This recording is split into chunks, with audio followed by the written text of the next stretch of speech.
Hey everybody, welcome back to the Pocket Dragon. It is time for another episode of Euphorium, our epic sci-fi adventure featuring our intrepid adventurers.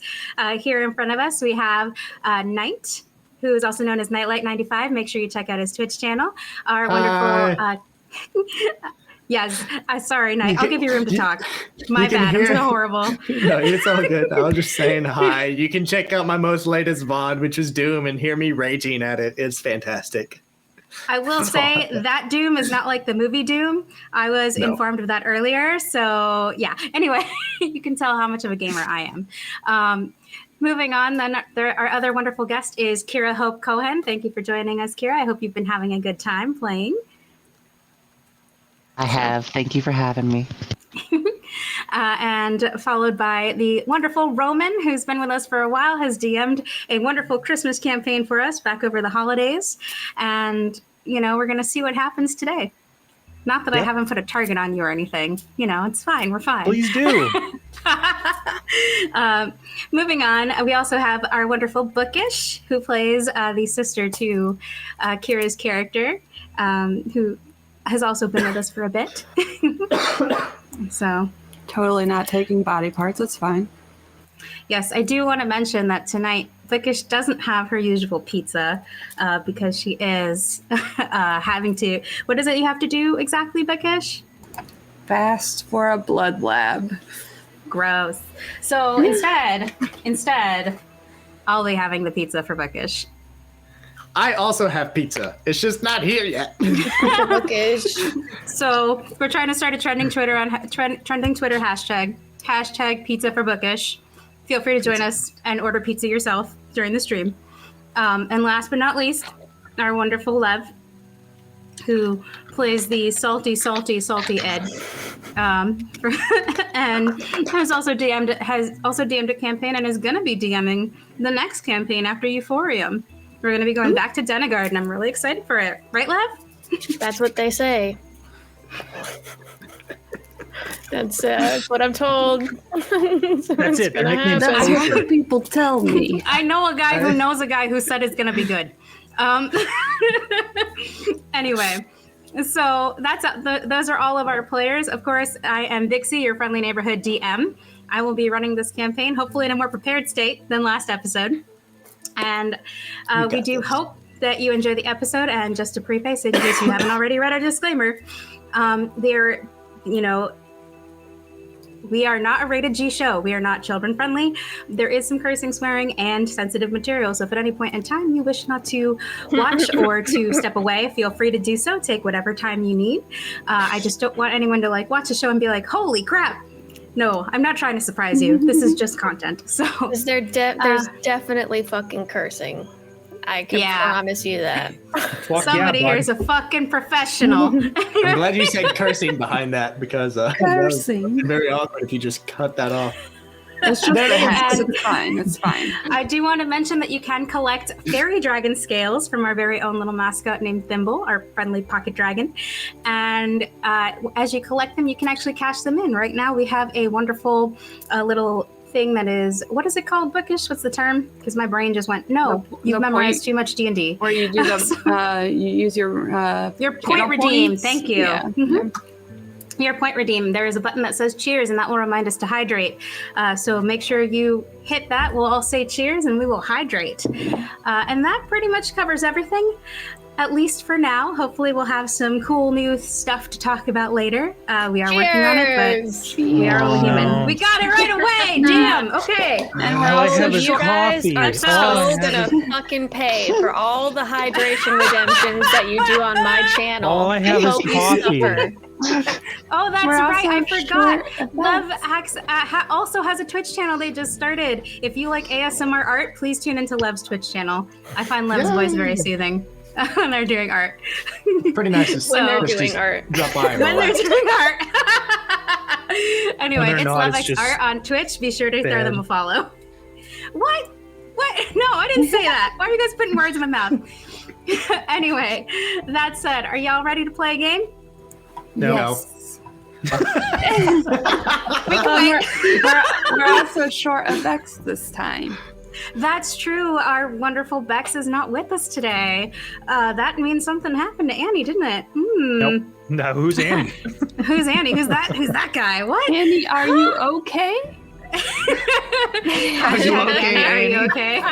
That's the other trending hashtag we're trying to start. I'd like to leave. No, our friend Sorry, Bex I'll is not just here today, but unlock they on will the be back ship. next week. Yes, Bex is not here today, but they will be back next week. We're looking forward to having them back. But for now, let's see where the crew is headed. So when we last left our heroes, they had just taken off from Nordstern and were headed towards Serpens. As far as you all know, the ship has completed its jump and you are now essentially in Serpens airspace. However, and you guys know that this has occurred because there's this kind of weird feeling that happens when you jump where it feels like you're kind of, how do I describe it? It's kind of like you're moving forward and backward, but at the same time, and you're not Roller actually coaster. moving. Yeah, a roller coaster, but you're not actually moving. Yeah, it's So- anxiety. Yes, perfect. What a great descriptor. Yep. And that said, I believe, Ed, you are heading back to the cockpit with Ren. I do want to let you guys know you have gained the benefits of a long rest, so you can go ahead and do that on your sheets, so you don't have to stress about that. I will consider this a long rest for the purposes of the story. And as you're heading back after being healed by Ren, this is what you see. The soft thrum of the ship's systems fills the air of the cockpit. Soft blue lights create a rather pleasant atmosphere. It's almost tranquil. The vacuum of space, speckled with distant stars and planets, spreads out from the cockpit window. Annie's hand hangs limply from the pilot's seat, and Yvain is leaning against the control panel, a panicked look on her face. The needle she used to stab him is still clasped in her fingers. And that's what you walk into. What do you do? And who's with me? This is Ren's with Ren. me. Captain Ren is with the you. sleepy captain. Yeah, I'm not fucking worried about that. Well, she literally came into this scene with you. So she's seeing the same thing you are. But I want to know how you react. Gonna go up to the chair and immediately check on Annie first before I fucking flip. Okay. So as Ren looks at Yvain, and is just like, what happened? And is looking at Annie. As you begin to check Annie, do me a favor and roll me a medicine check. Oof. I don't know how well that's gonna go. This is gonna be great. It's gonna be fantastic. 13. Not horrible. It's not. So with a 13, you can tell that Annie has, for all intents and purposes, Annie has no pulse. Annie is not breathing. And Annie has not gone into rigor mortis. He's not necessarily stiff. He's just limp. The fuck happened? The fuck is this? Well, there's no response from Annie. But No, Ren- I'm and Ren is talking still to you. confused. The fucking And Yvain. Yvain looks at, kind of is still in this sort of shocked state, kind of looks from Annie and then looks at you and just says, I killed him. Oh, okay. And he's gonna take her and press her ass against the nearest wall. I'm talking like boy. rough. That's hot. I mean, Yeah. Thank you. Kinky, yeah. Yep. Yeah, got real kinky I there. told you this Yep. show wasn't rated G. Anyway, I killed him. Slams against the not wall. for general audiences. Yes. I've been trying to get rid of that boy forever. Ren is just like, as soon as you go to intimidate Yvain and have this conversation with her, Ren immediately goes to Annie and is doing the same thing that you were, but she's trying to figure out what the hell happened. And at this, Ed, now that you with Yvain like this pressed up against the wall, she's not a strong person like you. She's very easily intimidated. This is a scientist. This is not a person who yeah. So, and she's like, she's trying to like talk to you like as you are pressed against the wall. And she's like, it wasn't me. It was either that or I don't. This mission doesn't happen. You will fix this. That's what's gonna happen. I can't. It's what she wanted. It's either that or I don't get paid. What? Who wanted? The Dowager.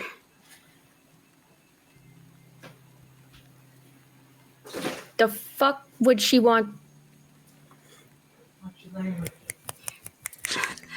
Okay, so and she's like, she's sitting here, she's holding on. She's like, she told me if the axe comes on this journey to kill him and let her know. You are so fucking stupid. Oh my god. Oh. And he begrudgingly lets her go. She just sort of slumps to the floor and she looks at him and she's breathing a little heavy because like he didn't have her pressed up against the wall. And she's like, it's what she said. I don't know why. She just told me that. And if you'd like to have further insight into this, you can roll history or Arcana check if you would like. My Arcana is better than my history, so. I will say this: when you backed Yvain up, she hit the intercom button by accident, so everyone else is hearing this happen. Fantastic. That was a 16 for Arcana. A 16? Okay, great. Yeah. So with a 16, let me just double check what you know. Yeah, perfect. So you know exactly who the Dowager is. Mm-hmm. The Dowager is named Batel Nader Song, and she is a member of the Carabiner Network and a formidable political figure, both within the network itself and on the black market. Members of her family, essentially this is very much a mafia family, similar to the families that you know. They're just based out of Serpens. And in addition to being a mafia family, they're also very prominent in the government of the Carabiner system. She actually had sent her eldest daughter to the Axe to try to basically engage in a political marriage, and it didn't work out. And the reason that she hates the Axe and the syndicate that the Axe represents. There's a long-standing feud between them. Fucking family shit. You don't even know about the real axe that is coming down on your head if that boy's brother learns that he died while you were around, while I was around. Oh, What? We fixed What do you mean this. his brother? You fix this now. What do you mean his brother? That's the Axe. It is He said not. it was the Axe. It is not. That is. I told the Dowager it was the Axe. The DNA matched. It matched. It said DeFranco. He is a DeFranco. The little one. Fucking, you thought... Little in quotes. Oh.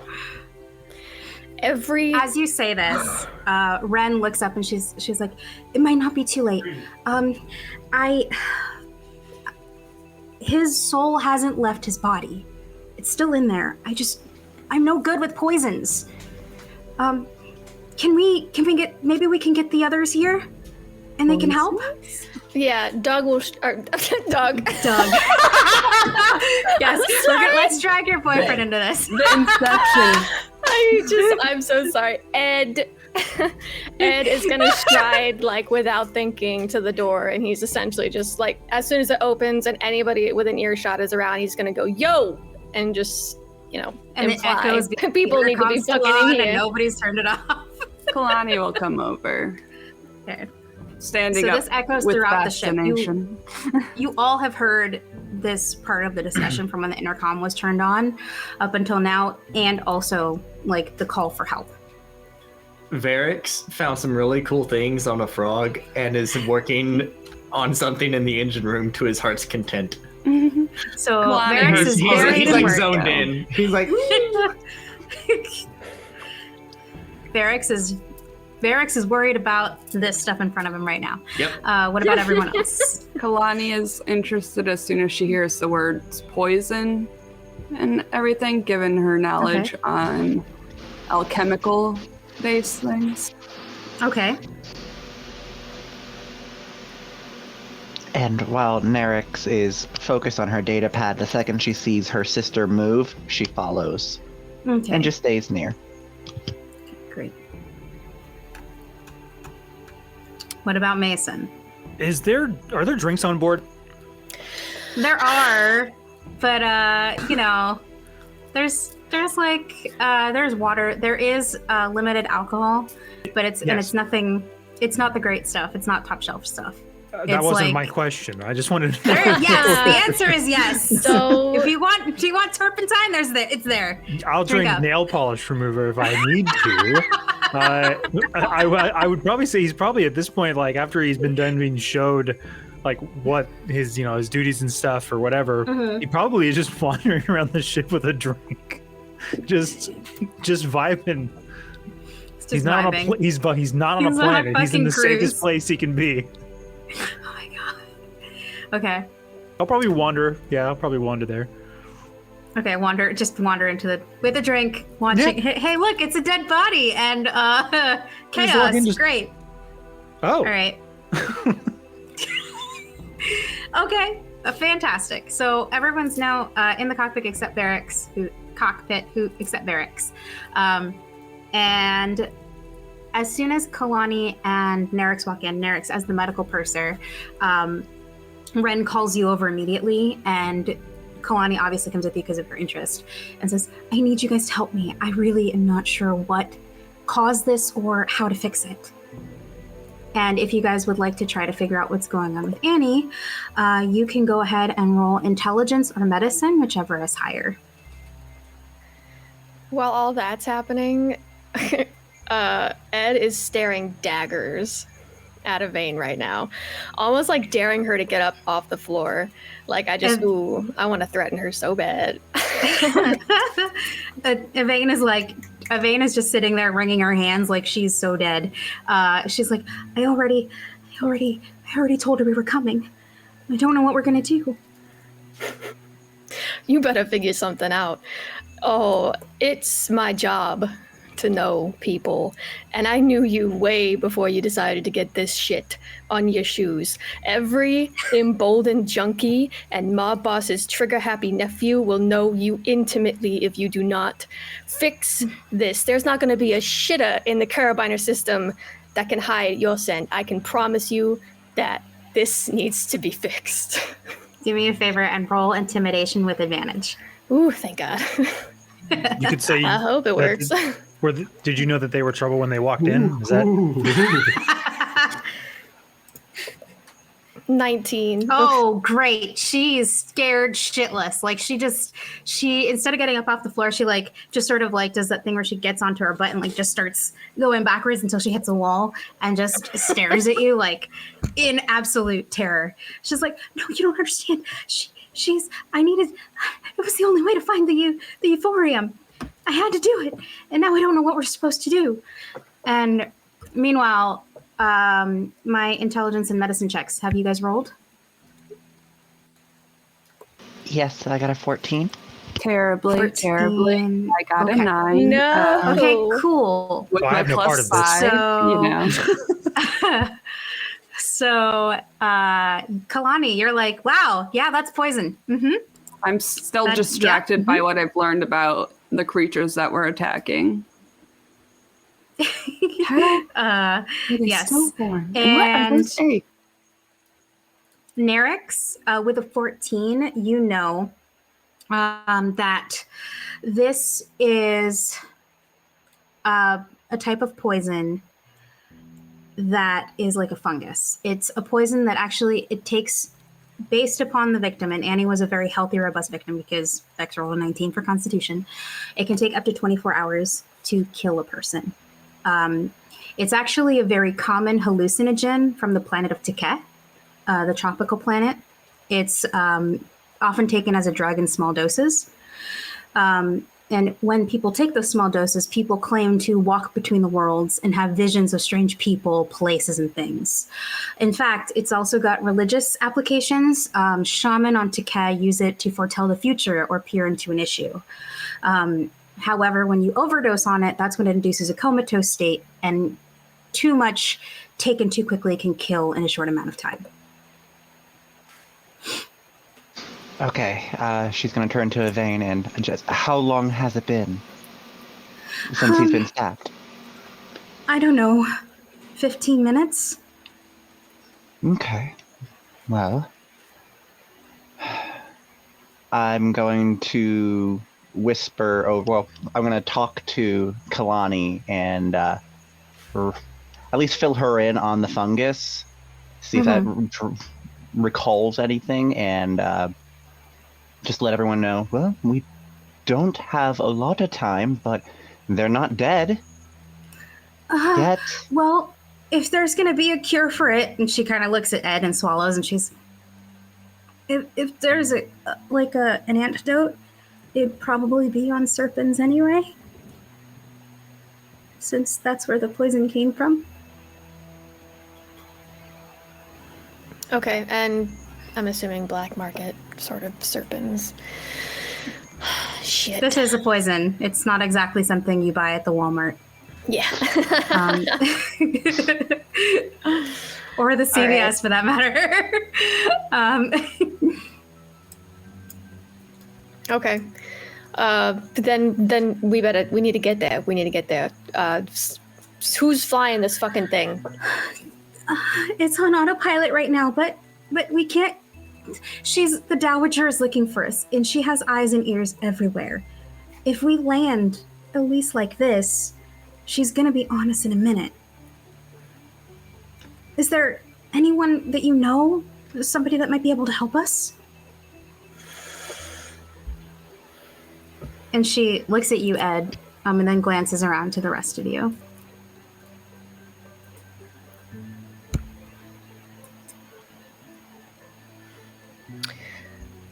I know, of course I know people that I can, oh shit, we have, we can contact I was going to people. say, if you, so. Part of me is stuck in fantasy and I'm like, shit, I have a phone.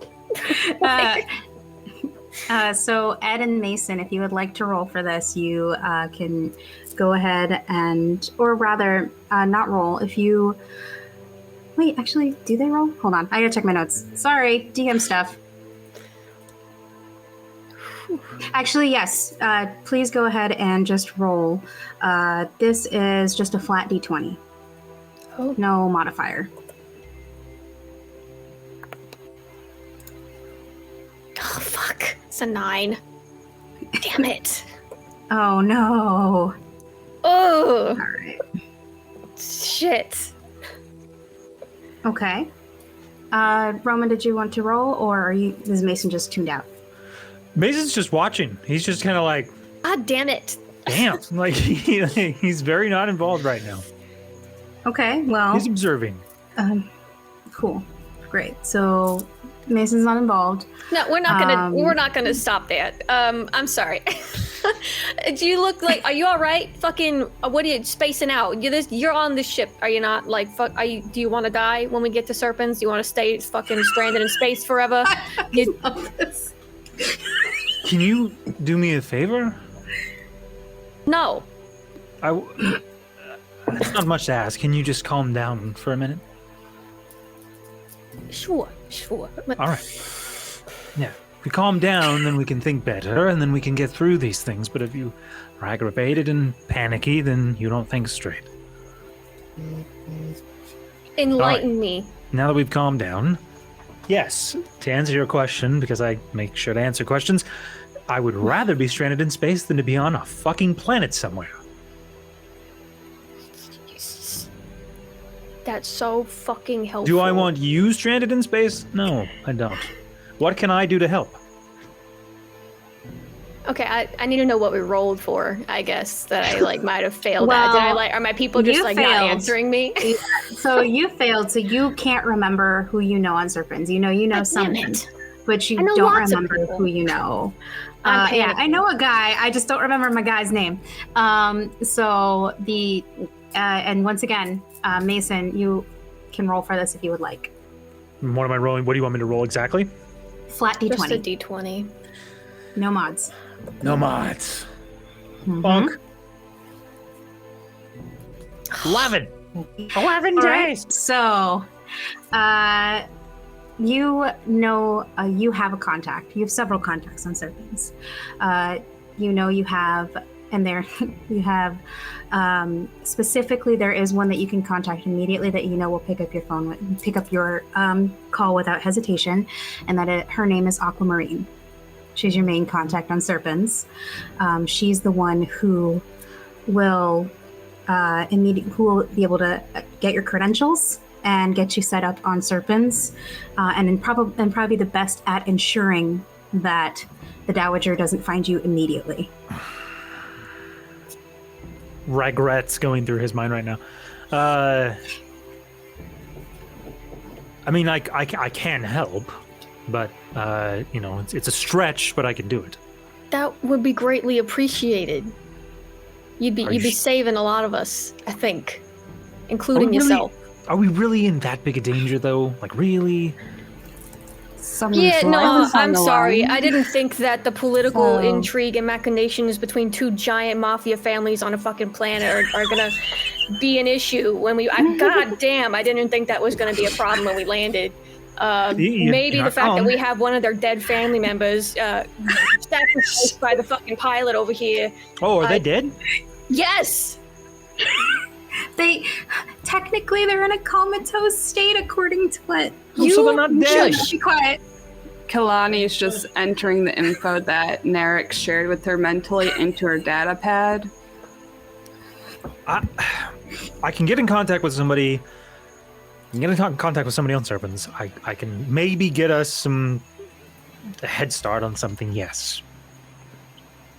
Do I want to? No, but I will if that means making sure everybody's safe. But just for the record, they're not thoughtful dead. Of you. How thoughtful of me. Yet. They're not dead. Yet. I'm going to need Okay. much more than this to drink. Get the text them.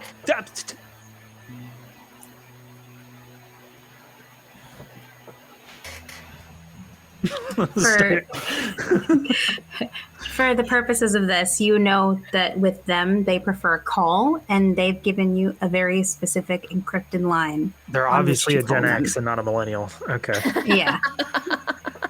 They're a Gen X. All right, I will step Ew. way out of the room, and I'll put the tablet up to my ear. No, I'm kidding. Like just like that. Yeah. Spilled, Bring huge the phone. camera will. up to your nose. Yeah, I will jingle them. Okay, great. So while you're jingling them, Ren states to Ed, if we can get the whatever we need to just get landed, I can make us look like something else. It won't last forever, but it should be long enough for us to get on world, and get off as fast as we can. And at that point, Mason, your line goes through in a very soft, gentle the very soft, gentle voice of Aquamarine is on the other line, and she says, "Sir, are you all right? Yeah, I wasn't I'm expecting you in Serpens." I'm fine. Yeah, no, I'm not in Serpens. But I need to be. Well, I don't need to be, but they need to be. These people Are you on all this right, ship. sir? Yes, I'm totally You're yes. less composed than usual. Yeah, a little bit. Look, I need some help. Ed watching from the doorway, far away. Yep. I need some help. I need. All right. We're coming to Serpens, and I need to house some people. Get them away from this ship that we're on. We have somebody that's in a coma, apparently, and yeah, Can you help me out? Can you do something? I don't know. Well, that's quite a tall order, but do you know what they're suffering from? Nope. Wouldn't have a clue. Been drinking a lot. Oh, all right. Well, if you can at least find that out, we can see if there's an antidote available. Sure. Hold on. Ed. This is hilarious. Ed. He goes over. No. Stay. No. Yeah, they're fine. What happened to them exactly? What are they suffering from? Poison. What kind of poison? Fucking the fungus shit that people's the trippy shit. Too much. Can you ask one of them in there what exactly it's called? Fucking what's the fuck. You're only What's her helping it name? if you do. If you don't, it make it Kalani. worse. Yes. Oh my God. Not you. The other one. Nerix. What is the shit? What's the poison? What's the poison? The name of the poison. What's the name of the poison? What's it called? What's the fungus called again, hun? I am trying to remember the name of the fungus frantically. That The was name of me. the poison. I didn't give Trying this fungus a frantically fucking today. name. Elusive Like, fungus Oh, mungus. it's okay. Sorry, it is called Debbie, what's- Binam C. What's the It's name of the called Binam poison? C. The poison for Cusco. The poison for Cusco's Cusco, poison. yes. So Binam Binam C? C, which is Binam C, BYNAM -SI. It's Takayan for fairy drop. That. Relay that. Fairy drop. Fairy drop? Yes. Fairy Okay. drop. That sounds like a shot that I had back on. Never mind. How interesting. It's called She fairy heard drop. you. She heard Yeah, you as yeah, you're yeah. yelling. She's like, Binam C is very hard to come by. Someone really wanted them dead. Yeah, apparently, and they're our pilot. So you see my predicament. I do. There's a place that makes an antidote. It's by request, for obvious reasons. It's in the black market. You'll have to go to Haitian, which is the name of the black market. It's called Haitian. Yeah, okay. And she says, if that's where you're going and that's what you need, you're going to. I'll have to help you with that personally. Please do, because that would just be icing on the cake right now. I will be waiting for you at Haitian under the plum blossom tree. Plum blossom tree. Okay, plum blossom tree. All right. Well, thank you so much. I really appreciate it. And you now have a favor to call in. Well, we'll see if I need to use it. I'll see you when you get here. Okay, bye. Just click. Yes.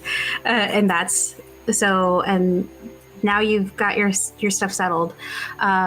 Almost within 15 minutes of as you're like traveling Serpens airspace, trying to figure out where to land, worrying about Annie dying, and trying to get Annie stabilized. Between the three of you, Kalani, Nerix, and Ren, you manage to get Annie stabilized. Annie will be okay for the next 24 hours, but he needs to have the antidote soon if he is going to survive this. While you guys are handling that, I will say this, within 15 minutes of that, your credentials are loaded into the main computer and all of your Serpens landing items are taken care of. So the ship itself is now preparing to land. It's basically kind of on autopiloting everything. You see Ren get up once Annie's stabilized and start going through the protocols for landing once all this is handled, and begin the process of and she begins to cast a spell that transforms the Nihilus into the shape of another ship. While she's doing that, we'll come back to that. Let's go to the engine room where Varix is dutifully working. So, Varix, what have you been up to? So take a bite of pizza. Yes. Hashtag pizza for bookish. The last time we played, we killed a frog and then I blew the frog. The space thing. And it apparently dropped some really cool items. And so I went down into the engine room. And I went to my little workstation that we have. Mm-hmm. And I spread everything out. I've got like a bunch of odds and ends.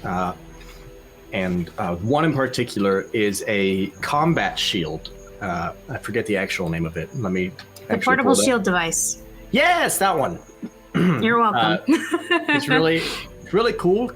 Varix is small, but well, not even a but. It's Varix is small, and he doesn't really like to be shot.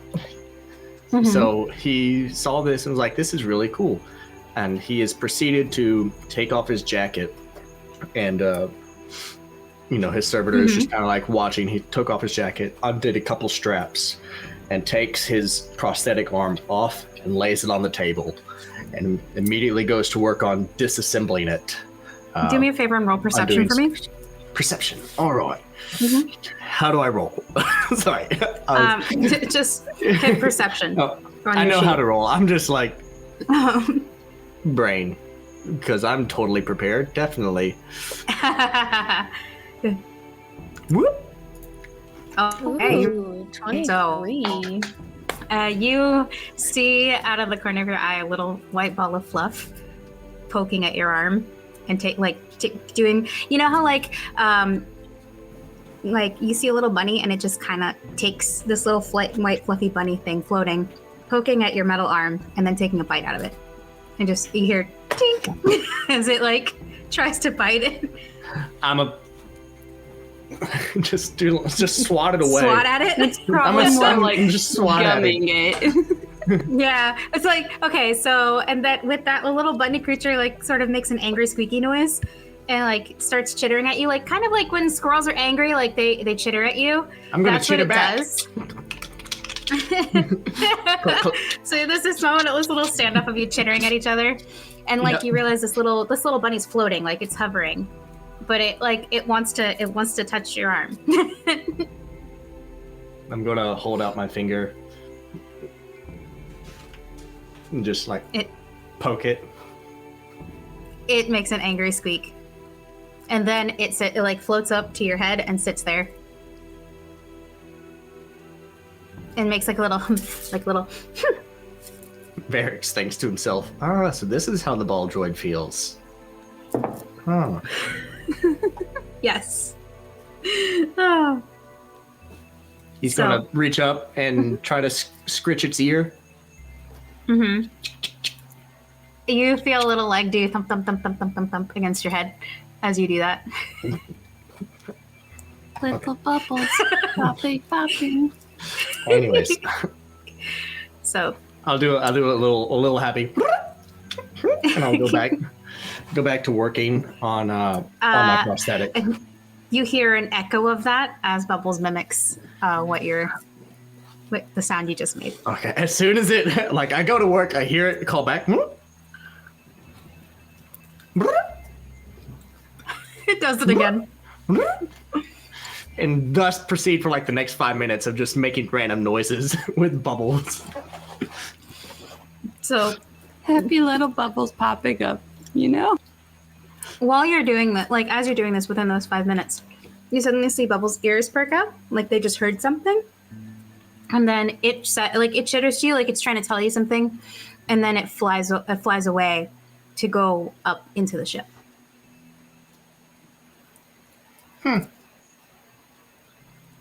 I'll go back to work. I want to get this done. Is there anything else you'd like to do right now? I'm depending on how long it goes. I want to continue installing the shield into my arm, put everything back together, and then I've got another project I'm working on. I planned on working on, but like I said, depends on time. So, let's start with the install of the shield onto your arm. I would need you to roll me. I think it's going to be an intelligence check because I don't think there's any specific skill. Hold on, let me look at you. Sleight of hand, maybe. Let me look, because I want to say sleight of hand. When I would think of sleight of hand, it's always like stealing, people not seeing. I always think Could it's be just dex, anything, but something dex based. it's whatever. Acrobatics. Not acrobatics. Potentially. Dex-based. I think this is a religion you check. backflip over it. It is dex based. I think Yeah, this is that's a exactly religion what check. it is. That's totally dex based. Praise the machine. So what I think I'm gonna have to do is I'm gonna go ahead and go with it. Let's go ahead and roll a sleight of hand. Sweet. Fingers crossed. I'm gonna roll a natural 1. Let's go. That'll be for the physical installation. You're gonna then roll me an intelligence check, and that'll decide how well you've installed it. Sweet. Natural 1. No. Oh boy. So I spoke it into like, existence. put that thing in like you are a master. It is in your arm. You got this. Bubbles distracted me. But very much like us with Video Ninja, you're not sure if it's going to work till you turn it on. Bubbles distracted So me. it's all Bubbles' fault. Anyway, Oh my it's God. on there. It's in your arm. All right. Well, So as far as I know, what it was the works. other project that you wanted to attempt? The other one is I'm going to start working on putting together a different prosthetic arm, one that is larger and not designed for me. And I'm going to set up a series of wires and a trigger mechanism and set the combat knife that I found inside of it. Just take the blade off and have essentially Assassin's Creed. The Cheers! when you flick your wrist a certain way, it causes the blade to shink. We got a cheers. We got a cheers.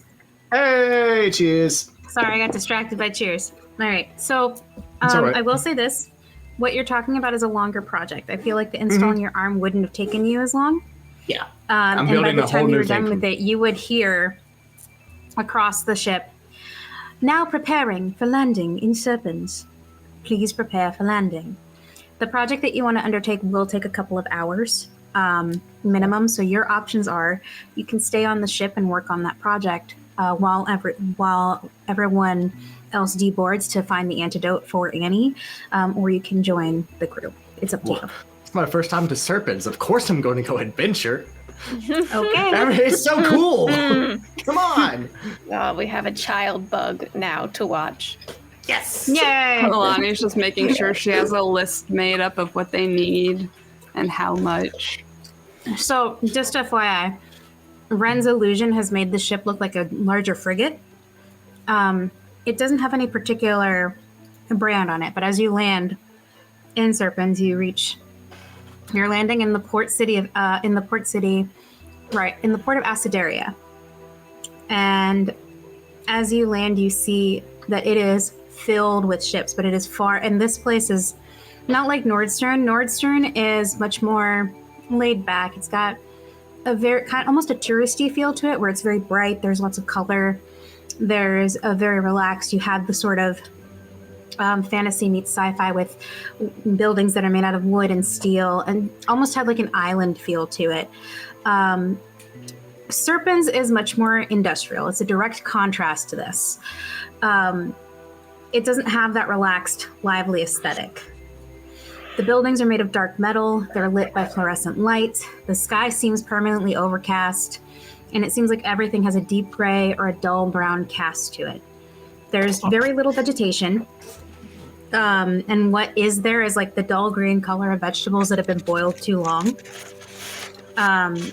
And once the ship settles into this sort of gray, dusty port, you see other ships too. And both Mason and Ed, you recognize these ships because of the heraldry on them.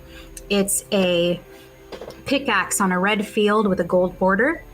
That is the symbol of the Nader Song family. These are Nader Song ships. So we're in England. Okay.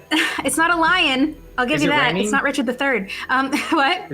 Is it raining? It's not raining. No, just It's not you know, raining. a lot of gray It's just- stuff. It's really gray, and they boil everything. It's England. Yes, that's it. That's exactly it. So, you're able to land without issue. Your credentials are already in. Ren asks everyone, including Varix, to come up to the common area so they can decide their plan of attack. That was loud. So once you all have gathered, she says, "Okay, everyone, I have to stay here to maintain the illusion. Platinum Q will stay with me, and I can send Bubbles with you. And Sully and Candle, and you see Sully and Candle who have like just kind of, they've sort of been walking around but haven't really been interacting with everyone. He's been sort of monitoring the processes on the ship, occasionally talking to Ren. You can tell that this is a person who's very much an introvert, not necessarily a people person. And Ren tells you, Sully will keep track of you, but from a distance. If something happens, he can help you out as needed. And is there anything that you guys would like to do on the ship before you get off to go to Serpens? Kalani would probably inform everyone about what she's learned based on the species they face, making sure to emphasize, do not eat this. If you eat this, there are these eggs, and it's kind of like a parasitic thing. Anyways, I'm gonna go on a tangent if I don't watch myself. They are resistant to acid, and while the fire hurt, it doesn't seem to have damaged the body as much as I thought it would have. As well as they have this like weird rubbery layer that conducts electricity. Either way, just don't eat them. Oh, fucking Probably disgusting. should get rid of them soon. As you describe this, Sully says in his deep resonant voice, "It sounds a lot like a slod." And then the Candle, the flame on his shoulder, says, "Yeah, those things are gross. How'd they end up here?" Question. Answer. Let's see if You they said match. you said we are all in disguise. No, the ship's in disguise. The ship's in disguise. Okay, I'm not in disguise.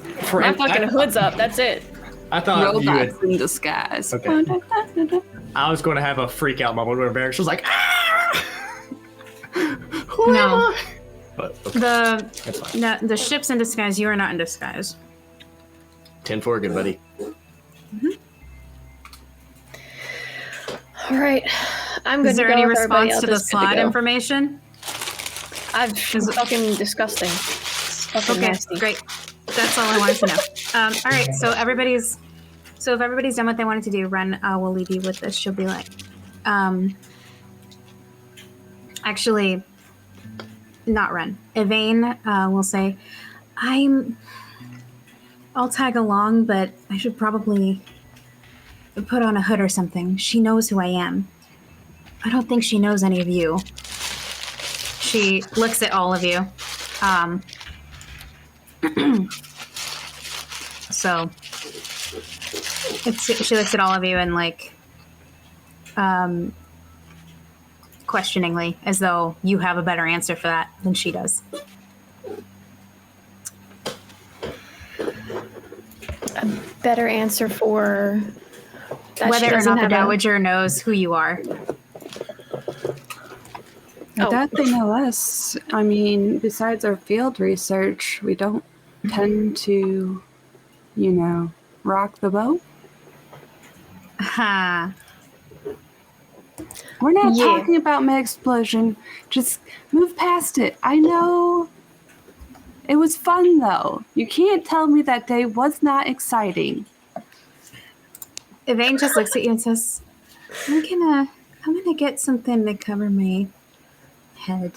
And she just walks away and like goes and grabs like a little cape thing and like covers her head at first. And then Ren looks at her and is like, don't you have something for that? And she's like, oh yeah. And she's looking at Ed, because I think Ed like really shook her up so she can't remember anything. And she goes into her data pad and like presses a few buttons and her image changes to that of a human, of more of just a regular human. She casts disguise self on herself. You said we're outside, correct? Not yet. You're Not still in yet, the common okay. area. Okay, Mhm. okay. No one's left yet. Varric is just very anxiously waiting by the ship, waiting for everybody. He's like he's ready. He's ready to go. That's my kid.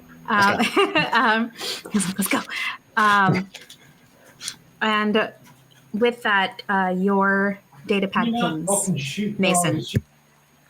And it's a message from Aquamarine that says you have that she's given you 2 hours. She's managed to squeak out 2 hours of time that from when the Dowager will know that you're here. Once 2 hours have elapsed, she can't make any promises. The Dowager will probably come after you.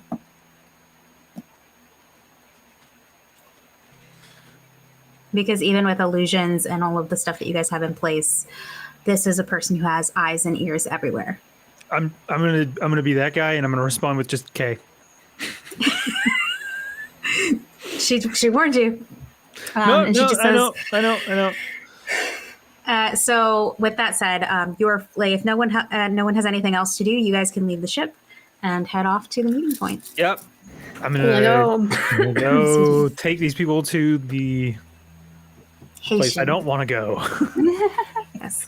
As you depart the ship and you see this sort of gray landscape, you also see kind of in the background these mountains with like a little bit with the thick fog over them. As well as you see the city itself, the port city it's the port of Acidaria, but the city's name is actually Silva. As you walk into the city of Silva, it's noisy and it's crowded. You've got vendors on the streets with all kinds of goods that they're trying to sell you. Like you've got the full on like fresh fish thing happening with people like holding out goods for you to buy as you pass by. You've got hover bikes, scooters, and old hover cars are clambering through the streets. Neon signs advertise different shops, and the occasional holographic billboard flickers on the side of a building. And then in the distance, those mountains that I was talking about, they're surrounded by a dense fog. Those of you who are familiar with Serpens, I believe that would be Mason and Ed specifically, know that that's where the Jingshin Peiyu careful cultivation mines are located. This is the largest and most profitable source of sorium in Serpens. And those are the mines that are owned by the Nader Song family, which is why they are so wealthy and influential. You can choose to tell everyone else this or not. It's up to you. I'm staring at streetlights. Nope. Can I roll great. to see if I have ever seen Mason on Serpens before? Considering I'm now being led around a place that I'm basically like, I'm being led around a place where I lived by somebody who can I bring this bitch to memory at all? You can roll. Let's go ahead and roll. I'm trying to decide because I think let's go ahead and roll insight. I'm gonna say insight. I'm gonna pull on Nerix's sleeve and just start pointing at like lights and shiny things and cool things, and I'm just going to vibrate in happiness. Kalani's just entering 14. data into her data pad. I'm sorry, love. What did you roll? It was a 14. Not fantastic. A 14. You feel like you might have seen him here before, but if you did, it wasn't long enough to like really confirm identity. Nerix and Varix, go ahead and roll me a perception check. All right. Take that, Lev. You escaped this time. Now I get a This time. natural 20. Well, that's great. What'd you roll, Nerix? 23 had. Okay, both of you see this at the same time. Couldn't And have you- been when I was working on something. You're not sure if you're seeing this correctly, Varix, but you see someone that looks like your mom. But she's not like she's got a cape on. You just see like the white tips of her ears from underneath the cape and the very edge of her captain's coat. And she seems to be walking in a very hurried pace in the same direction that you are, towards the Haitian market. Oh, fuck. What would Varix do right here? Oh, this is a good question. She's out of, like, you can't call to her. Like, I know you're nonverbal, but like in terms of distance, what I'm saying is like she's out of like hearing range, so she couldn't hear you. And if you can tell that she's very focused, so she's not aware of anything except putting one foot in front of the other. Yep. This is not a state in which you have seen your mother before. This sort of, you've seen her urgent and you've seen her demanding. This is urgent, but this is almost scared. I'm just curious. I'm just trying to figure out exactly what Varix would do, because he's like, Mom! What Knight, being cynical by nature, is like, probably shouldn't do anything. Well, you're with Nerix, so what would Nerix do in this situation? She's only seen this woman once, correct? Mm-hmm. Yeah. And given what you know, you're aware that there are shape changers and ways of casting illusions to look like someone else as well. She's just gonna lean over to Varix, and that's not that. She couldn't have beat us here. You think? Varix, you know for a fact this is entirely possible. The Starweaver has a bigger engine than the Nihilus, and you are well aware that if the Starweaver wanted to be somewhere, they'd be there within minutes. Do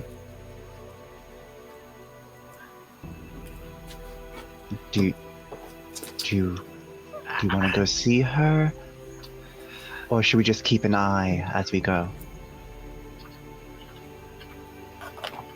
Okay. We'll keep an eye on her. Okay. So you guys keep walking, and you go. All right. So as you continue to walk, and you walk Mason leads you to almost the center of the city of Silva, where there's this huge dark industrial tower that's got the classic like hologram images flashing across it. It's advertising it. At the very top, it's got the time, Serpens time, as well as Nordstern time next to it, since those two planets are in direct like trade routes with each other or whatever. And Mason, you lead everyone into this building, which is very corporate looking at first. You're kind of in like the corporate, kind of like a lobby area. And as you continue to walk, you guys end up you find your way into a basement via an elevator. Like this elevator sort of takes you to this basement area. And when you come down there, that is when you enter the Haitian market. And I believe we have a map of the Haitian that I'm going to move you to in just a moment. I love maps. Right. It is dimly lit because it is underground, but it is fairly visible. There are lights that, instead of being embedded in the ceiling, they're actually embedded on the floor, kind of the way the movie theater has the lights on the floor. But they cast enough light that they illuminate everything very well. Your tokens are already on the board. This is more for tracking where you want to move. And you hear first. As you're walking in to this sort of gray area, it's just as industrialized except for the fact that there's a garden immediately to your right that's filled with all kinds of planetary fauna that you may or may not have seen before. And immediately in front of you is a plum blossom tree. And what you start hearing as you get closer is the sound of a northern zither being played. And as you continue to get closer to this plum blossom tree, you see a woman who is playing the zither with another woman who looks a little bit more intimidating. She has what looks like samurai armor on and is standing near the woman who is playing the zither. And that as you approach Mason, you look of you see the person playing the zither, and she says she would meet you. So you can assume that this is Aquamarine. Assumptions lead to bad choices, but I'll go with it. Yes. Yes, I will actually. You can assume that. It's a thing. I would say that, like, as we get here, like, Mason's complete. He's like a completely changed person by the time they walk in here. Okay. Very confident. Noticeably? Oh yeah, like you can he's like walking different. watches He's you like approach. holding himself different. Yeah. Yeah. Sorry, again? I was saying he'd be like walking differently, like he'd be holding himself. His whole vibe would be like he's not that person he was on the ship. Gotcha. Noted. Do you say anything to the person on that's playing the zither yet? Or are you just getting closer? I will make as if I'm going to pass by them and then do kind of like that whoa, like stop thing, and then like walk back toward them and stand in front and kind of enjoy the playing for a second, just to waiting for them to finish or waiting for them to make a sign of any kind. Okay, so you guys hear the zither playing. You enjoy this for a few moments, and as the song comes to an end, looks like she's slender, small-boned Eldori with fine facial features, large almond-shaped amber eyes, and with long, deep blue eyelashes. Her hair is the same shade of deep, almost navy blue, complementing her aqua skin. She has bright pink lips as well, and her other features are enhanced with cosmetics. I would say that you'd see that, but actually she's got a veil over her face. It's translucent, so you can probably see hints of that.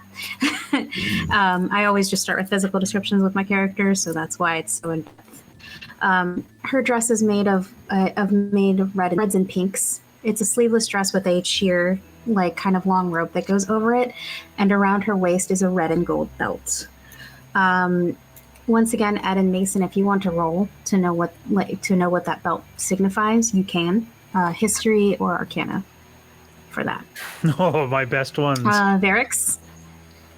Varix has his hand up. What's up? Yes, since we are in a market of sorts, does Varric see anything that would catch his eye, so to speak? Because this is all new experiences.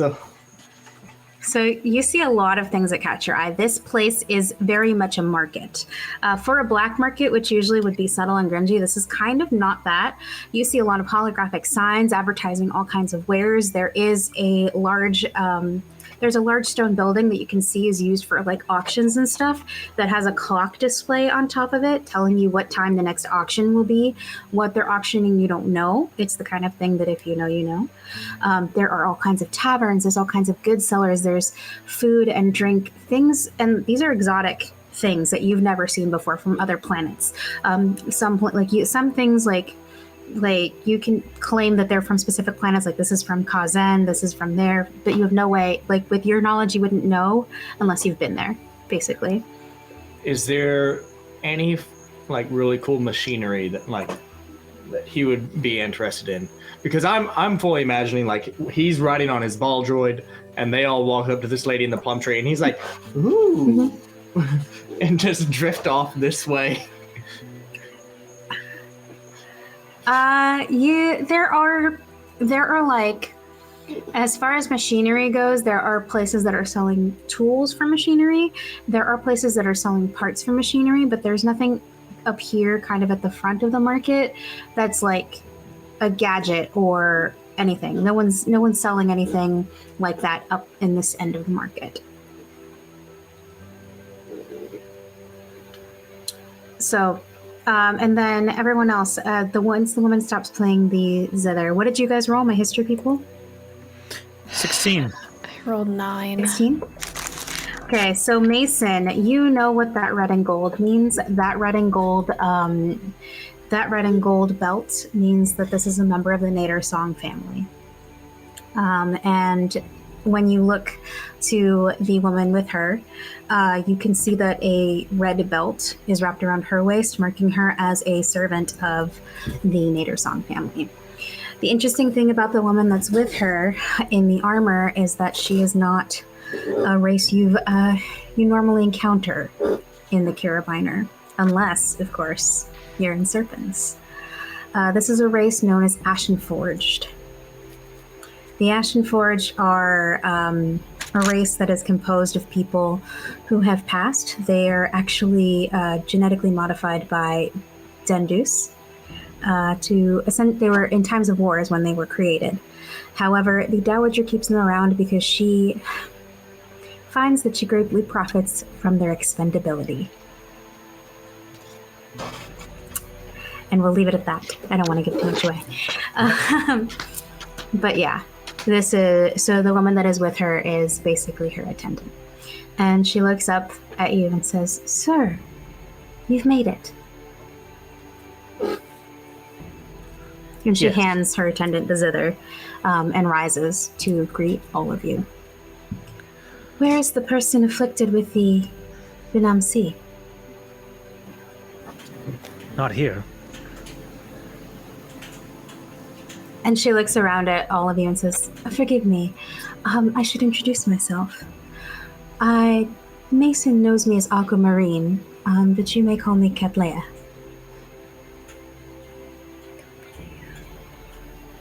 "And this is Amaryllis, my attendant." Well, Charmed. you can introduce, this is our, positions and stuff doesn't really matter, but this is Edson, Varix, Kalani. Oh, I'm not with you guys. I that's said that. I That's said right. that I drifted off. I was very, very interested in some shiny things and just. No, then at that point, he'd be like, "Where's Varix?" Where's the bug? Catlea looks around to try to find Varix. Your friend should be careful. People who wander alone get taken. Here. Would we have noticed him wander? Mm-hmm. If you guys want, you can roll me perception about it. Whoever rolls highest will have seen him wander off. I am floating on a giant purple ball. God damn it. I suck tonight. High fours. You're getting all those crap rolls out of the way. You're gonna need good rolls later, Apparently. so it's fine. Ed and I with our fours. Mm-hmm. 24 for me. Sorry, Sorry, 21. Okay, My so bad. 21. my people who rolled, anyone who rolled a 15 or higher, sorry, I have to address something with tokens. But anyone who rolled a 15 or higher, you guys all saw Varix wander off. You saw And which he is direction? currently at a booth. Yeah, he's currently at a booth that looks like it's got a lot of metal bits and bobs. The kind of these are things that you don't know you need until you need them, or till you buy them, essentially. And this merchant there is trying to sell Varix on some part that doesn't even look like it might make sense for his ball droid. Nerix will Or his arm, for that matter. tell the other group, I see him. I'll go keep an eye on him and we'll be right back. And she'll go off. Varix will go up to the edge of this booth and with his lower two hands make a bunch of hand signatures, and he's going to use Mage Hand, or he's going to end up casting Mage Hand, and it will go around and try to grab at something, just kind of roll it off a table to where the guy doesn't see it. He's going to try to swipe. He's gonna try to steal. Wow. He's going to try to swipe a very shiny piece. Roll me a sleight of hand. Also, I want to point out that at this point, 30 minutes have elapsed in your 2 hours. Yep, dude, we've got 2 hours. Somebody get this bug. Just slide it Dang. on. Dirty 20. Dirty 20! All right. So you have acquired, you've grabbed something off this bench when this guy wasn't looking. Yes. Actually, no. You know what? It's a contested one because it's against his perception. So let me roll. He's got to roll perception. Let me have it, Vixen, please. no. I need this. It's so You don't even know shiny. what it is. It's so shiny. I need it. So dirty 20. He doesn't see you. He doesn't see you do it. Oh, He just thinks you're a cute bug. And because his attention is focused on Nerix, who's walking up, and he's kind of a little more attentive to Nerix in a way that's almost suspicious. And he's like, oh, you're a Dendus, aren't you? Hi. Do you want to try any of my wares? No, I'm just keeping an eye on my friend here. And she just pats Varix. Well, you're in good shape, you know. You know. I'm just saying, if you want any of my wares, feel free to test them out. What do you have? And as he tries to talk to you, you see what's your passive? Of what? My passive. Your passive perception. That's passive perception. 10 plus, correct? 10 plus whatever it is. That'll be, I believe, 18. So if your passive perception is an 18, then you see the other guy. There's another man that's kind of worked his way around the booth. Eyes on you. This is getting real sus real fast. Noticing that, I'm going to take Varix by one of his hands. And no, I think we'll be okay. We need to return to our friends right over there. And as you say this, a voice from behind you goes, "They're with the madam." And both of those merchants immediately back off. Oh. They immediately are like, "Oh, I'm so sorry.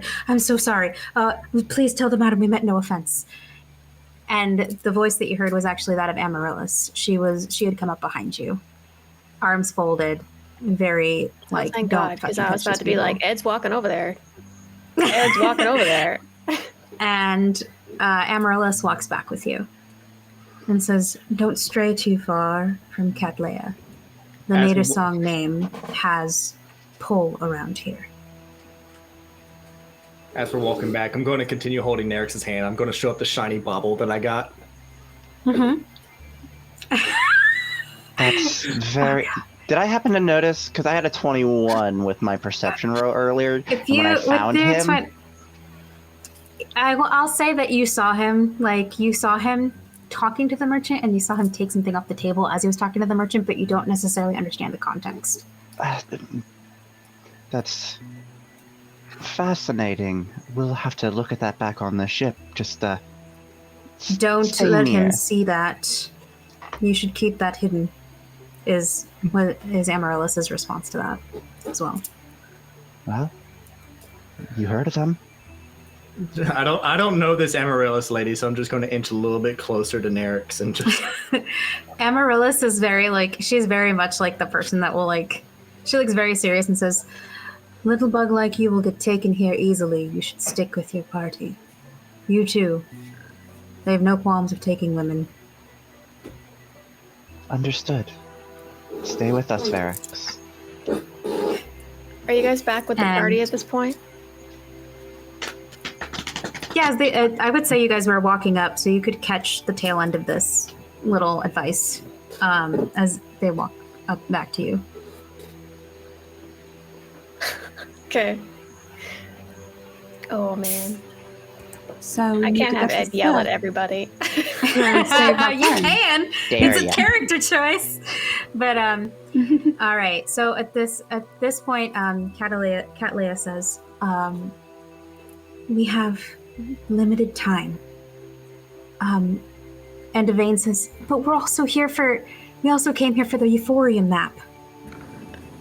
We came here to get the kid unpoisoned. Unpoisoned is what we're here for. Unpoisoned. Cattleya holds her hand up and says, "Okay. It sounds like you need both of these things." And Evane says, "Yes, we're looking for Eris Alistari too. The map for the Euphorium. I need to have it. I can't leave here without it."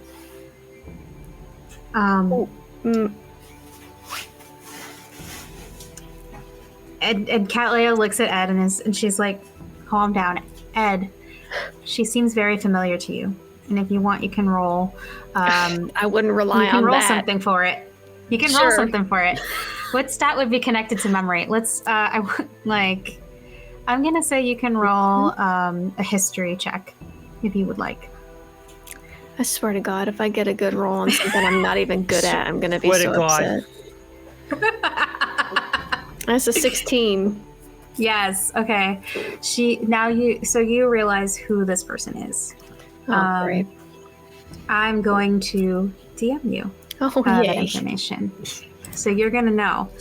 You're gonna know.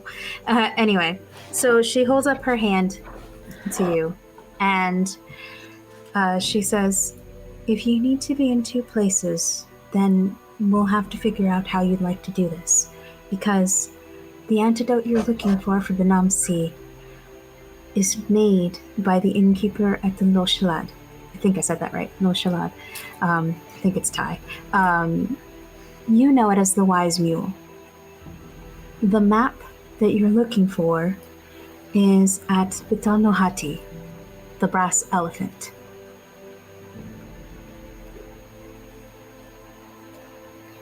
They're on two opposite sides of the market. I know which side I'm going to, so.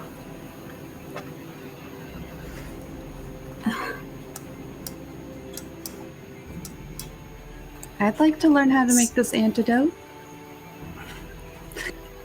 So you'll go with Ed then? Or rather, she doesn't know your name yet. Does she? Did she? No, yes, she knows. She knows. All right. I was like, did we do the name Whether or thing? not Yes, we she did. gets Okay. confused on who's who, it's up to you. Yeah, that's fine. All right, so Kalani is going with Ed. Have we decided? So who else is going where? Barracks doesn't know anyone's poisoned, so because he wasn't there for the meeting. Mm-hmm. I don't. So he's probably just going to be like, "Map, sorry, Roman, didn't mean to cut you off." So you're gonna go with Yvain. Okay. I don't know where I should go. What matters more to you, saving Annie or getting a priceless thing? Why would you ask me that Priceless on live treasure. TV? Because I can. Vex Live knows TV. your answer. So you're So going Ed with knows your Yvain. answer. No, I'm not gonna go with. I'm gonna go the opposite of Annie. Fucking cool. Okay, so you're. Yep. All right. Cool. And then Nerix, that leaves you. She's gonna turn to Kalani and say, "You're the one who knows poisons and fungus and everything better than I.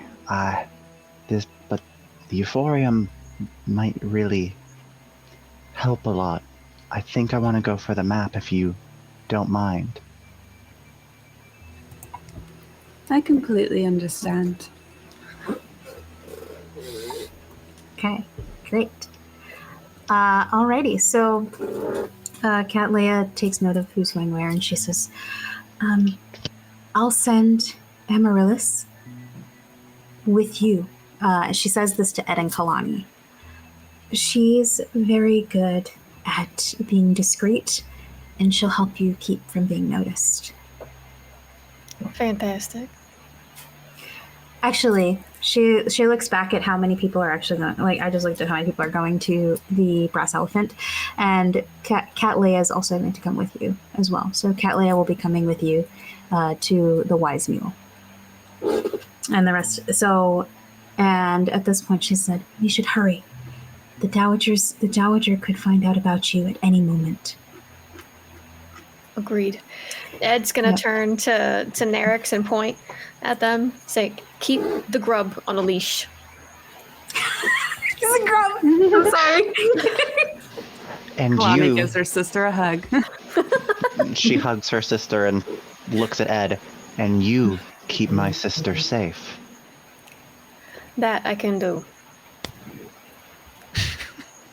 All right. So as you guys go your separate ways, and as you guys split from each other, going from one end to the other, you can see where the Wise Mule is, and you can see where the Brass Elephant is in comparison to each other. Mason, I need you to roll me a perception check. You need me to, but I don't want. No. I do. After leaving, Barracks is going to hold the fist towards Ed, but seeing as how he doesn't have a middle finger, he can't properly express what he needs. Oh my god. Just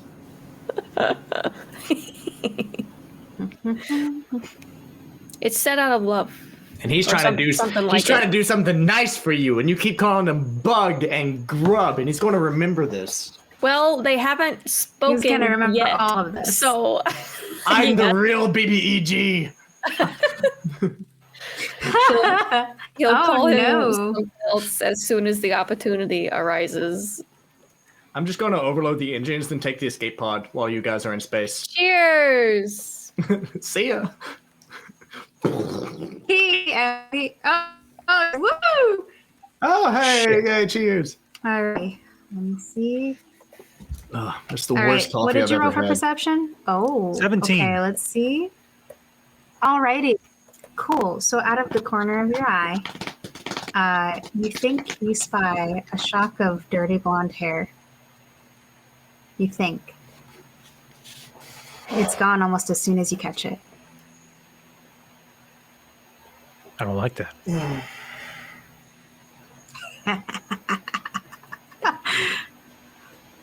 I don't like that Anyway, at all. so then you go on your merry way.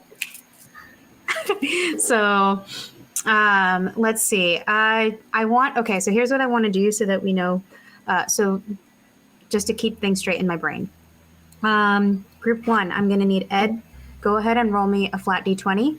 And then on this one, I'm going to have Mason roll a d20 for the group that's going to the brass elephant. Whichever one is higher will go to you guys first.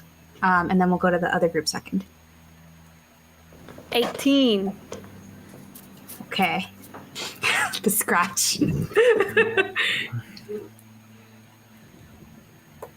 What did we roll? It's a 16. Wow. Okay. Group 1, we're going to Lo Shalad, the wise mule. I'm sorry for butchering that name. I like picking names in different languages, and then I curse myself out because I can't pronounce them. Yay.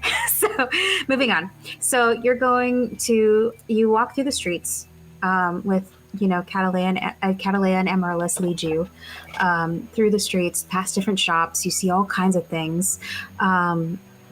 Everything you can imagine, even things that you couldn't imagine and you probably can't unsee, are in these stalls, like as you're walking by. And with that, Just finds it interesting.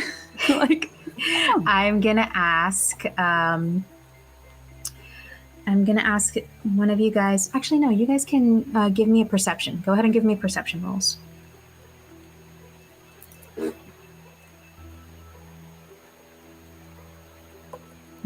What is with my rolls? So, Oh my god. Okay, y'all. I'm gonna roll for the NPCs and see if. Well, Please let them do better than that. Natty 1. Natty 1. Natty 1. Natty 1. Oh no, I mean, for the NPCs that are helping us, have them roll high. Not the ones that are Oh, looking for God. us. Wrong Why are you voodoo, wrong voodoo. Abort. Sorry. I was talking about the NPCs that are helping you. I didn't I say anyone was realized that following you. after What the is fact. happening? What is happening right now? So just of me. Ed secretly wants us to what was fail. the one they're rolling for? Yes. Okay, and then one more. Too distracted by the interesting things, taking notes, Oh, well, that's what happens. Ed's too distracted putting together a backup plan that gets him out of it and incriminates Evane, just the fuck out of Evane. But oh god, fucking screw this bitch. Okay, so it's kind of, you see her head kind of turn, and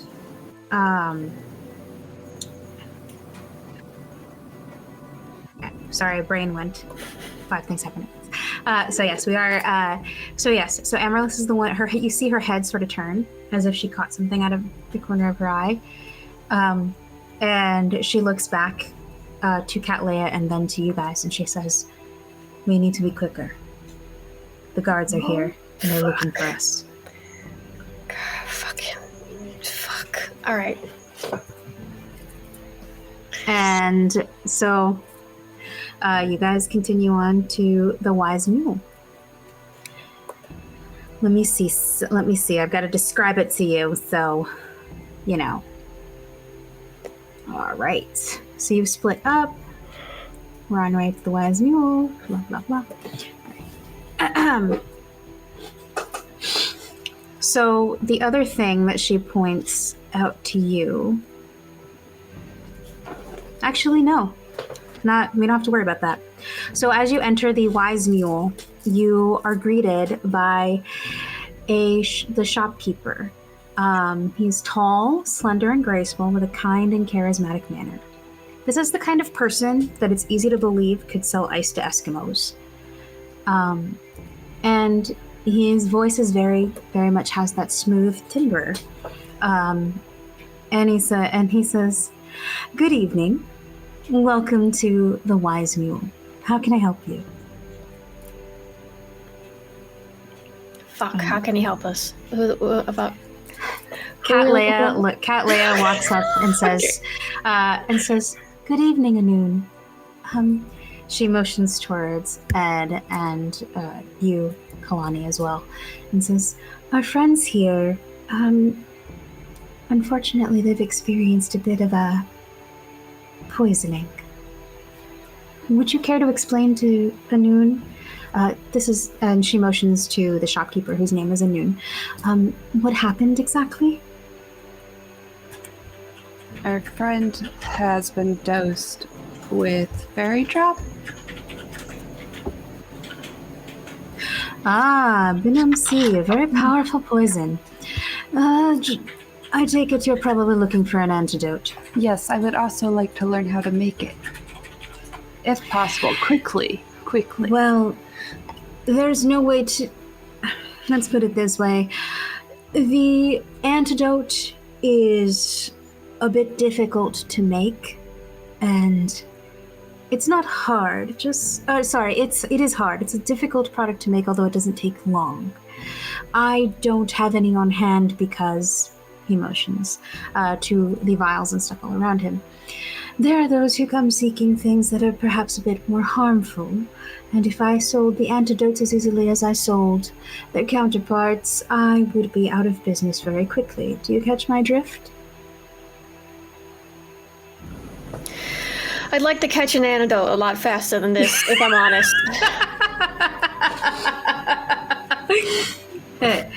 And Anoon looks at Catley and says, "Your friend is very rude." Thank you. We're kind of in a rush. That's why if I know how to make it... Anoon looks at you, and it's pretty clear that he's not going to give you his trade secrets. But you can, if you would like, you can continue. You can try to convince him. You can try to convince him and roll persuasion about it. Can I give advantage with an intimidating look? Sure. Sure. Sure. Yes! Did you get the natural 20 you've been waiting for? A natural 20 for at advantage. persuasion. At advantage. If I didn't have that advantage, it was 10.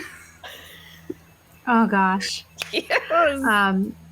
Yes, I apologize. I used a phrase that I probably shouldn't have used earlier. This is the kind I would like to rescind that statement and just rephrase it to, this is the kind of man who could sell anything to anyone.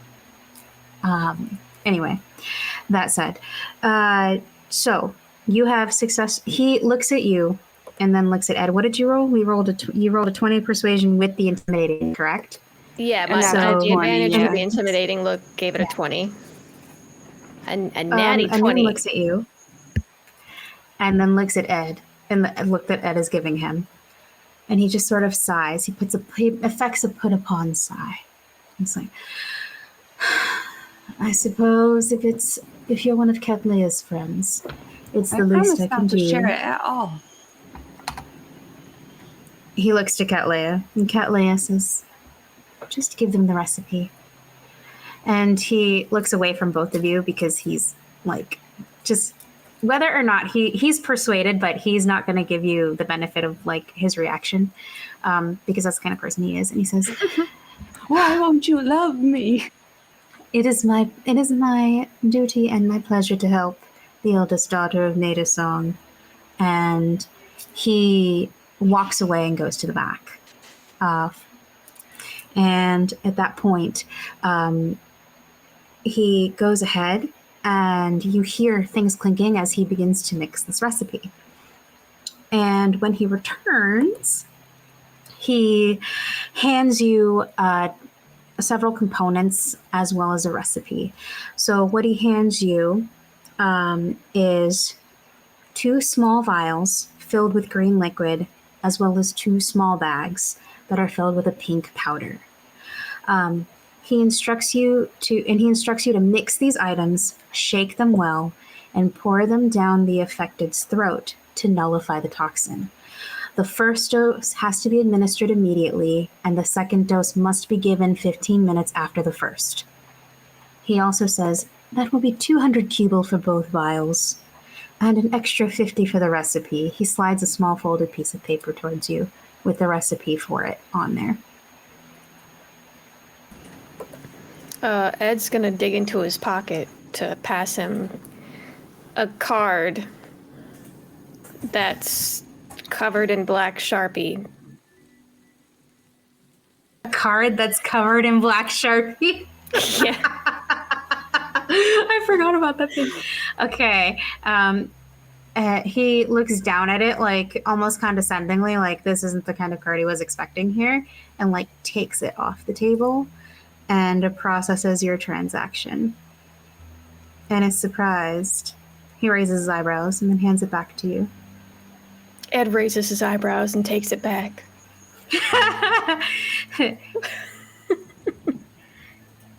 And he doesn't say anything else, actually. Cat Leia just says, thank you very much for your help. And that is where we're going to take our break. So when we come back, we're going to get to the second group and we're going to find out what they've been up to at the Brass Elephant. Small bow and put it away. Yes. So please, everyone, go ahead and take a tenor with us. We are going to go refill our drinks because we've been cheering tonight here at the pub. So I suggest you refill yours with your beverage of choice, and we'll see you in 10 minutes. See ya. I'm gonna get whiskey, hard whiskey for the bar. of Not course. you. No. No alcohol for the children.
If you need to, you can type in. Finish. Oh. And welcome back, everyone. I was chewing on a piece of chocolate, so my bad for not being immediately on it. Gary the Moose I says too am a hello. snacker. Like one of my heroes, Brennan Lee Mulligan, who also is a snacker. Anyway, so moving on. You want to hear about birds? No, not right now. Nobody wants We're your trying to birds, play a Brett. game. Please. Oh God, it took me a minute. I got it. But anyway, welcome back. I hope you've refilled your drink. Once again, if you collected enough fairy dragon scales, I can speak. Not tonight, but I can speak. If you've collected enough fairy dragon scales, feel free to give us a cheers. We've got our cups refilled and we're ready to hydrate. Unless you're Lev, who will probably kill you. You guys make me sound so violent across all platforms in all spaces. Lev down. is super Lev nice. is really the kindest person. Jeez. Lev is super the kindest sweet. person. This is Well, why I you don't get modeled a 9. whole character off of Lev's best qualities. Lev, the Lev thing knows is, like, this, you don't like us complimenting you. You complain about us talking bad. What do you want from us? Anyway, Just pretend I'm not here. We can't I do am that. Ed. Do You not are Ed. deceive me. Do not perceive me. We see nothing. Anyway, that said, we left our friends getting an antidote for poor Annie at the Wise Mule. Meanwhile, the rest of the group has traveled to Bidamahati, the brass elephant. So our second group, which consists of Yvain, Varix, Mason, and Nerix, all walk into the brass elephant. As you enter, you hear the jingle of a bell in the door, letting you know that you've arrived. And you're essentially in what looks like an antique shop, but with strange and different wares. You can see all manner of things that look like tools, things that look like astrolabes, things that look like compasses, things that look like telescopes, and all manner of trinkets and nonsense that you can imagine are along the store's shelves, the bigger pieces being on display in Are there any sextants? in a very specific way. You can roll perception about it and see if you see That one. was me being a child. All I was gonna, I'm just, you want one? She probably has it. At the very end of the shop, sitting, just kind of hanging out at the sort of register area, if you will, where people will come to talk, is none other than Eris Alistari, the owner of the establishment. She is a shapely woman with hazel eyes. Her hair this time is aqua colored. You can tell that it's dyed. It's worn in a short, angular style that complements her face. And she wears a simple beige dress beneath a black leather jacket. The jacket has silver studs along its edges and on the pockets. And as you hear her move around, you know that she's wearing a pair of stilettos that probably complement the jacket. All right. And you can hear her voice call out as the bell rings. Welcome to the Brass Elephant. Take a look around. We've got everything you need. More than likely, anyway. Are you really I like always her. this chipper? I like her. As long as I'm making money, honey, I really don't care. I'm always in a good mood. Great, optimistic people. I'll peruse. I will also peruse, just touching everything. Keeping an eye on Varix. Immediately. Just, I'm not going to steal anything from here. As this Just starts in happening, case. Eris calls out to all of you. Just remember, if you break it, you buy it. I grab a couple of his hands at least. And Yvain walks by you all and it goes to speak to Eris directly, and she says, excuse me. Do you have a map? I'm looking for a very specific map. And she begins to describe the kind of map she's looking for. Eris raises an eyebrow at this description. Check for people. And she says, you know, that's a maybe, but it's going to cost you. And Yvain says, I'm prepared to pay whatever you need, or whatever you want. Okay. And she goes to the back. So now you guys are in the store by yourself. Varix, where are you exactly in the store? Oh, God. Oh, jeez. I'm going to eat my chocolate while I'm waiting. Oh, jeez, Rick. Jeez, Rick. I didn't even think far through. You said there are astrolabes. Caster navels? I was waiting for that. Caster navels. Oh, I'm disappointed. sorry. It's an in you. inside joke between all of us about caster navels. Don't worry. Love it. Love it. I don't get it, so... It's okay. It's okay. You keep looking for your astrolabe, honey. It's fine. I just need to know whether or not you're by a window. Sure. I'm Okay. probably just like Mason, just perusing around. You're perusing with Nerix, right? Yes. I want And both of you to roll me another perception. If I see anything that's like those, those toys you would give to kid that are like the ball, but like you can pull them apart and they just. Mm-hmm. If there's any of those, it's going to catch my interest, because I've got some ideas for something like that. Okay. Go ahead. You and Nerix both roll me perception, and if you roll high enough, it might be there. If you roll low enough, it might not. So we'll see. Perception. Mm-hmm. Not performance. You said both of us, hon? Both of you. Mm-hmm. Trying to text Lev their information at the same time, and I'm like, ugh. So. I got distracted by something. Ouch. So, Max is what did you holding roll? two of my yeah. hands, and so I'm like, So you do not find what you're looking for at all. You find all sorts of random bits and bobs. Nerix, what did you roll? 18. Okay, so you, Nerix, look least up, one of us. and passing by the window, you see the same figure again.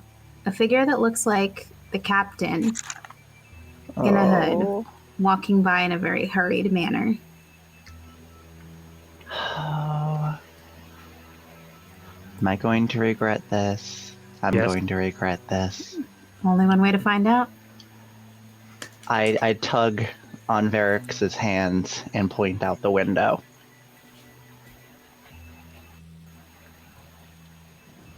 Varix, you see the captain passing by. Guess somebody's gonna be in danger. Just Ed can nobody feel it in the fucking bones. listens. No, nobody listens to me. and she still has her Poor hood Ed. up. She still She has still has her her head up. and- Mm-hmm. She still has her head up. Is she going away from the store that we're at? She is. She's going away from the store that you're at. It seems like on your way in, you realize the store is next to a tavern, and it seems like she's headed in that direction. I'm gonna.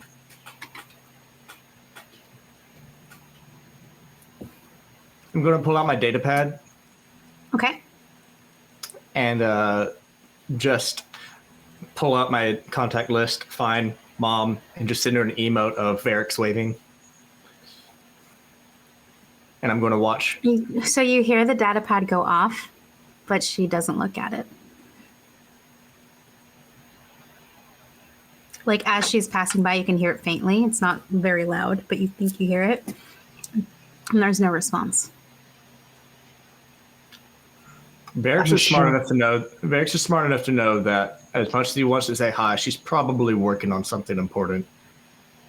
So I'm not going to bother her. I am a little sad though. She left. I mean, you can't. She's not going that far. That's all I'm saying. Let me look at something real quick. Let me look at something real quick. don't know why you're doing that.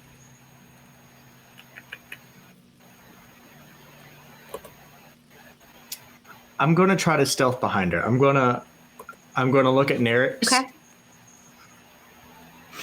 And I'm going to pat her hand and then take off for the door. Okay. I'm gonna try and hold on to him. Let me see. Oh. I do want you guys to roll us. Like, are you going to try to keep him from leaving? I'm So what are going you to doing at with least stop him for a moment, at least to say something. Okay.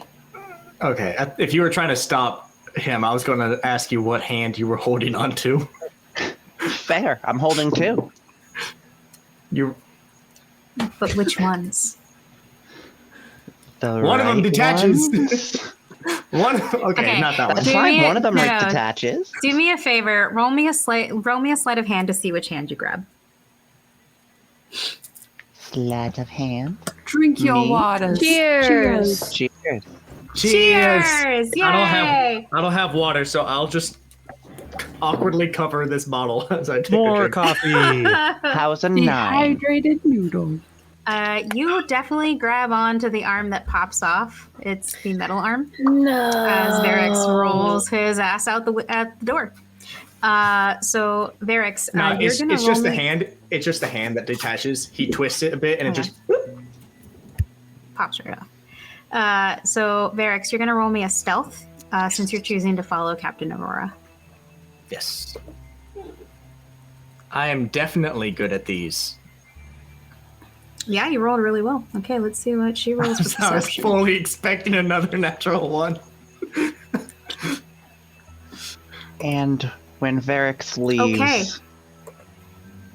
Nerix will call out to Mason and just be like, he's on the loose again. I'll be right back. And chase after. Okay, I'm so- also going to cast Spider Climb on myself. Okay. And go along as she's entering the tavern. I'm going to follow, but So, go through the good news top of the is- door frame. She does not notice you. And her rate to get to where she's going, she does not notice you. The tavern that you're going to is almost like a tea house type of situation with very open doors. You can see people on the inside. You can see her on the inside. It's crowded. But she actually goes to a specific table where it looks like someone's waiting for her. And as you crawl closer, creep a little closer to kind of get a better view, you see that this is a person that looks very much like a green frog. He's heavy set. He's got almost like you know how some frogs have the pouch that they create sound with? He's a very large pouch underneath his throat. And he's wearing what looks like a tattered captain's coat. It's not as nice and tailored as Aurora's. It looks like it's seen some shit. And he's also wearing a hat. And she sits down with him. Are you going to stick around and listen to what they have to say, or? Mm-hmm. All right, and Nerix, what are you doing? I'm gonna follow, keeping an eye on Varix mostly, than on his mom. Okay. And The Adventures of Varix and Nerix. Are you being discreet? I'm gonna try and, because I know enough now. We've already had that encounter earlier. I'm gonna try and keep as low a profile as possible. Okay, so I'm gonna need you to roll me stealth as well. How's a 6? Ooh. Yeah. Okay, so so as you're approaching Varix, you accidentally kick something and there's a metallic sound as a can kind of rolls out into the road in front of you. And Varix, you hear it, but the people who are in the tea house really don't pay attention to that. It has nothing to do with them. They're meeting covertly, but they're not meeting in a way where oh, no one's supposed to be here kind of a situation. They're deliberately meeting in a public space. So these kinds of noises don't matter to them. Varix, are you listening to the conversation? Mm-hmm.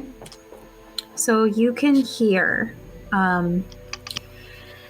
let's see what you can hear. I think I would like you to roll me a perception. Dirty 20. Perfect. So what you hear is the rough voice of this toad-like captain greeting Aurora. My antenna. And he says, "It's been a while since we met like this, hasn't it?" And Aurora says, "Why did you attack Nordstern? That was not part of the deal." And the person across from her says, "If you're referencing the parley between us, that is long gone. Your boy, how's he doing?" And Aurora looks a little bit unsettled and doesn't answer. He snorts a little bit and says, "Just remember that our act of good faith continues only as long as you play your part." And Aurora begs them not, like, she says, starts begging, don't attack any more planets on the Carabiner. You have all you could ever want on Cersei. I don't understand why you're coming out here. And he says, "It's not me, it's my crew. You know, our race isn't used to any kind of organization. But whatever you did changed us, made us a bit more civil." He sort of begins fiddling with, it almost looks like a fidget toy to you.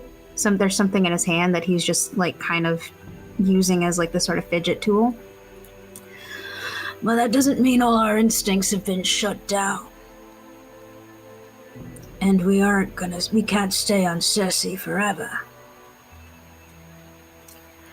And he sort of, and she says, "Well, you're going to force a break in the parley. The Star Weaver will just have to take you down."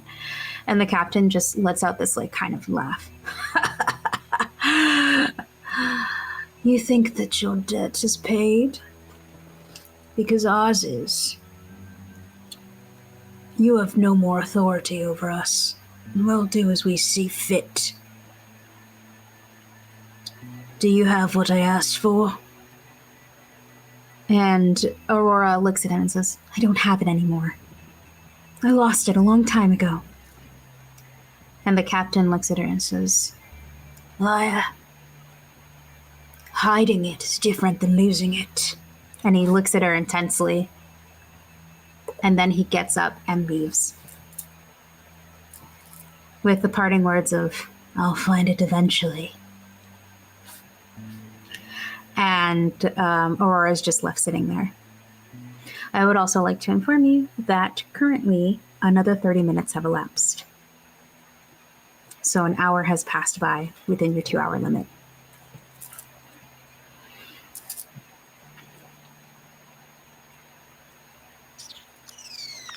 And you see...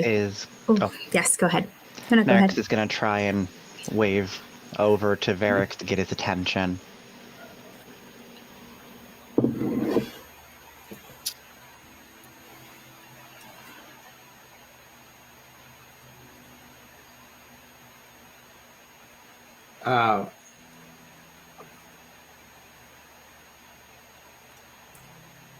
Varix, so Captain Aurora's still sitting there, right?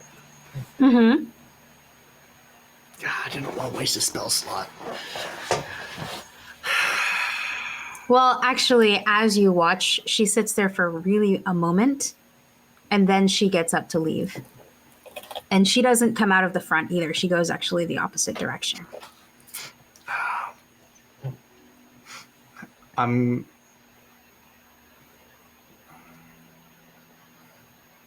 going to look over at Nerix. I'm going to hold up 5 fingers. So like 3, 3, and 2. Mm-hmm. Okay. And then I'm going to make a circle. And as I'm doing this, and like I'm motioning like 5, sphere. And as I hold up my thumb, I'm going to cast invisibility and go invisible. And I'm not going to, yeah, I've got a plan, believe me. I'm going to follow Captain Aurora just right outside the door. Mm-hmm. And I'm going to audibly make just like a. Aurora looks around for a minute and turns and like she just heard you. She says, she like kind of pulls her hood closer over her head and tries to like is getting ready to like walk faster away.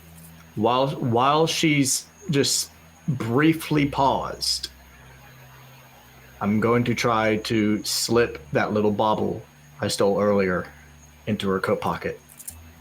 Okay, throw me a sleight of hand.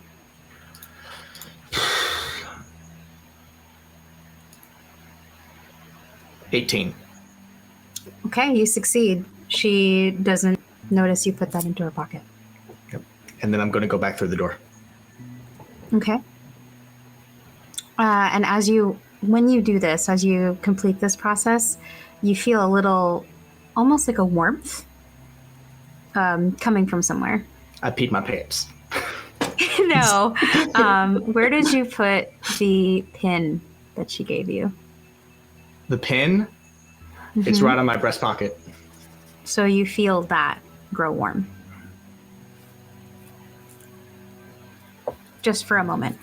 It's radioactive. Get it up. Now you've been irradiated. That's why you're a bug. It's uranium. Good job. You pick it up and says, if you are reading this, drop and run. Cobalt. Okay. Nerix, roll me a perception check. And I'm just going right back to Nerix. Give me 1 second. I didn't know how long I'd be, so. Yep. That's a 10. Okay. So you do see Varix coming back to you, but what you don't see I'm invisible. is oh no. So you can't even see that with a 10. Definitely not with a 10. You don't have X-ray vision. So you are just patiently waiting for Varix. You feel a tug at your clothing. She just but I'm still invisible because I forgot.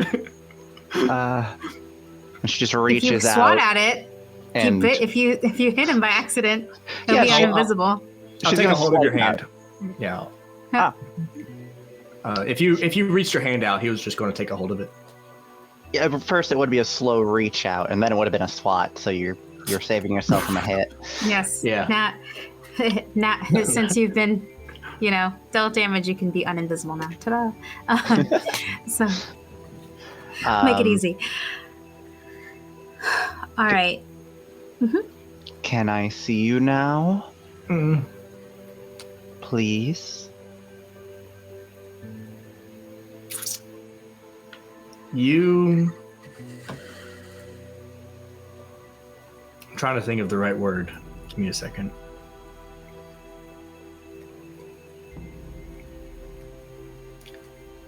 You hear in your head, so not like actually hear it, but as a voice in your head, you just hear worried. And that's it. I understand. We're all worried, but we gotta stay together. And she's gonna hold up the hand that was left with her and be like, I'm gonna hold on to this for a little bit. If you want it back, don't go far from me. Understood? You feel just a squeeze in the hand that's holding. Thank you. So, And she'll lead her back. as you guys return to Pitanohati, Yvain walks out of the store. She's let Mason know as well. She says, I've got what I wanted. And she has with her it's like, what did you say it was? It's not a CD. That's ancient.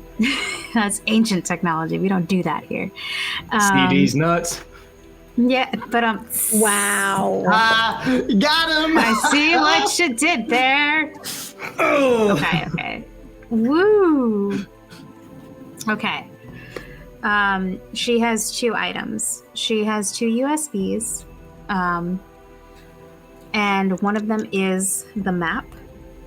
And she's the other, if you ask her, she'll tell you what it is as well. And she says, I spent 80 cubal, but it was worth it. Both of these things should help us find what we're looking for. I sure hope so. So, and with that, she says, we should meet up with the others. Time's ticking.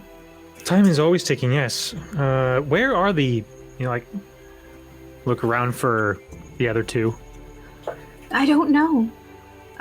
Also, Mason, I need you to roll me perception. Yeah, of course. Oh, great.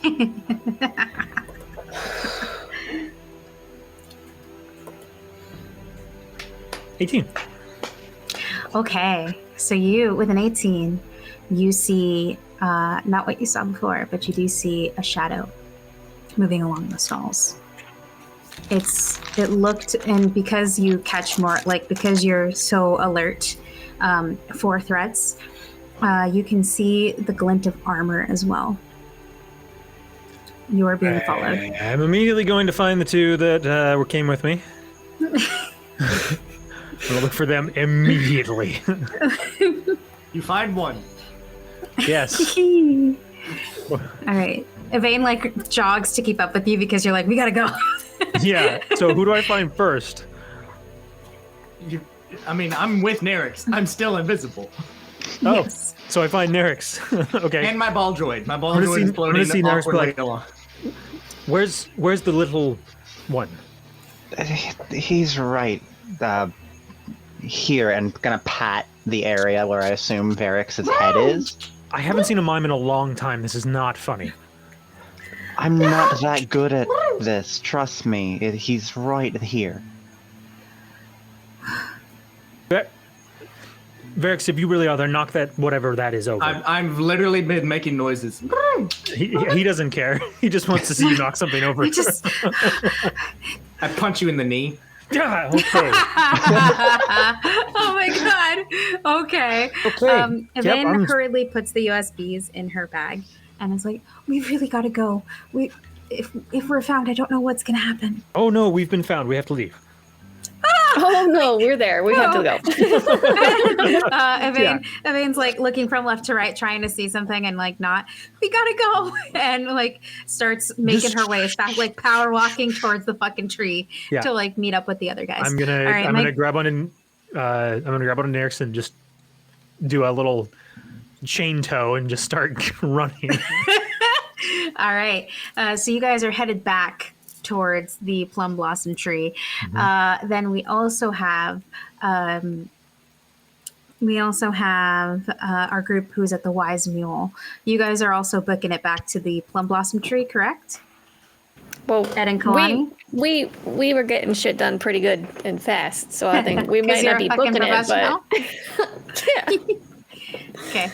Well, it's just you think something went wrong?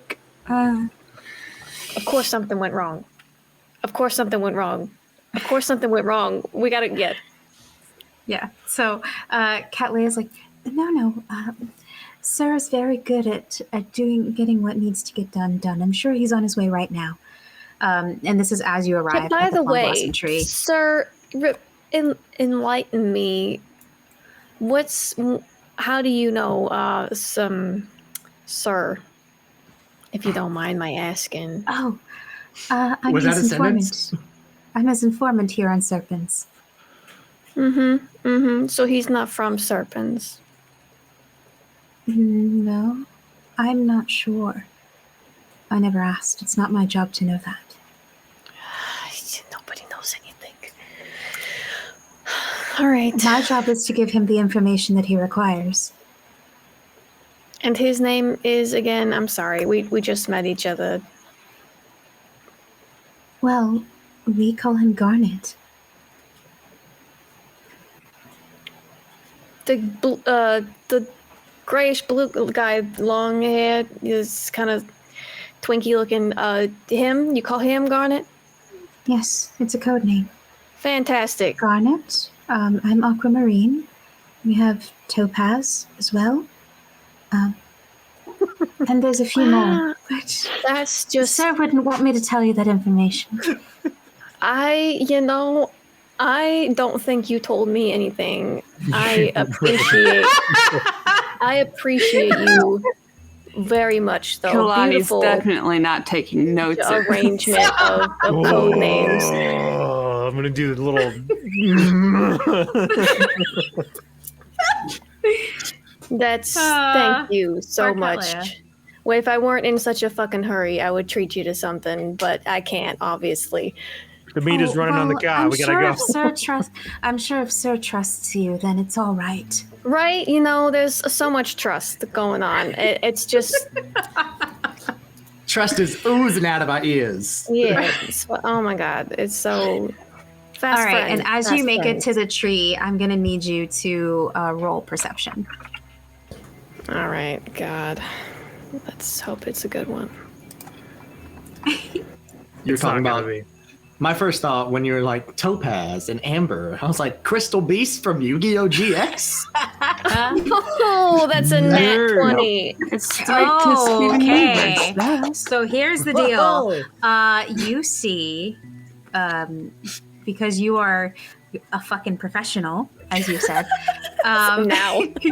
Never gonna live that down. You see a soldier in black armor, kind of moving into a position behind a stall, so they're hidden. Is that Onyx? Sorry. So Sorry. I'll be quiet. moving into a position behind a stall near the tree. Okay. And I don't see the other half of the group yet. No. The other thing you do see, though, is a shock of dirty blonde hair. Fuck. What Opposite kind? the stall. You don't see much. You just see, like, what you can see is this shock of dirty blonde hair tucking behind a building. And you can hear the click of a gun. Like someone's waiting. Okay. Oh God! And do I get the idea that these two characters that I'm seeing are like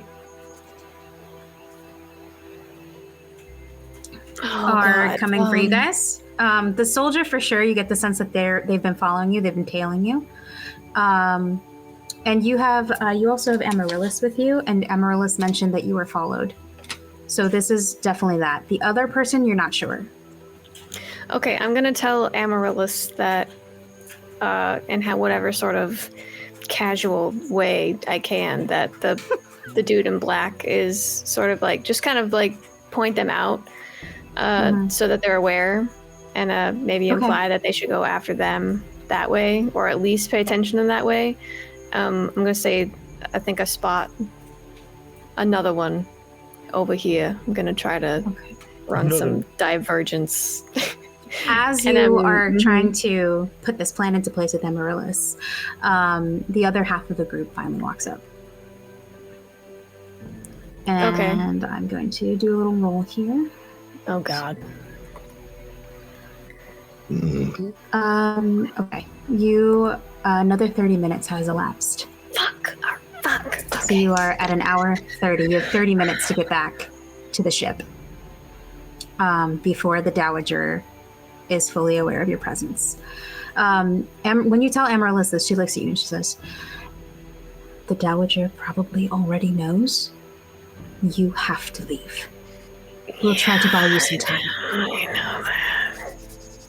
All right. Catalea puts up a hand and says, "If puts up a hand once now that because the whole group is here now. The whole group has met up," and she says, she looks to Amaryllis after having this, like, being privy to this conversation, and looks at all of you and says, "We'll do what we can to distract. You have to leave. Do not look back. No matter what happens, no matter what you hear, don't worry about us." And she looks to you, Ed, as if looks to you, Ed, and says, "Here," and she pulls a jade pin from her hair, which has like been in this sort of upswept braid this whole time, and holds it out to you. And says, "Tell Bull, or tell Bull that I miss him." Sure. And I'll tuck the pin into my pocket. And because she doesn't know who's been poisoned or anything like that, she just remembers your connection to that person. So as she looks at Mason and walks over to you and whispers in your ear something. She says to you, "I'm going to give you a piece of information just in case you need it." And she whispers something in your ear, which I will message you later, because you'll need it later. But I can't message anyone in the middle of chat because my computer will go, "Hey, I hate you," and I'm like, "All right, cool, it's I'll fine." teach you how to do it in Roll20 next time. Okay, that's a story for another day. Anyway, so she whispers something in your ear, and she and Amaryllis step away from you and turn to face where you saw the soldier, Ed. You see Catalea begin to put makeup on, making sure that she stays inside of the soldier. And you see the soldiers kind of come out of hiding and kind of approach her. And she begins to talk to them. She just casts friends on them. So she's buying you time. Yeah, you guys we gotta go directly to the ship. Varix is still invisible, but he's riding on his ball droid.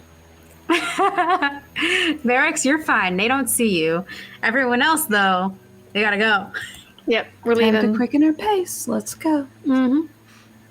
I've got 30 more minutes of this before. Well, Varix you're gonna has turn not visible right let as you him get to go. the ship. Yep. Okay. Come and take a trip So- on our favorite rocket ship. Sorry through this guy. Yeah. We're all gonna The die. Nicholas crew. We're all gonna die. Okay, great, amazing.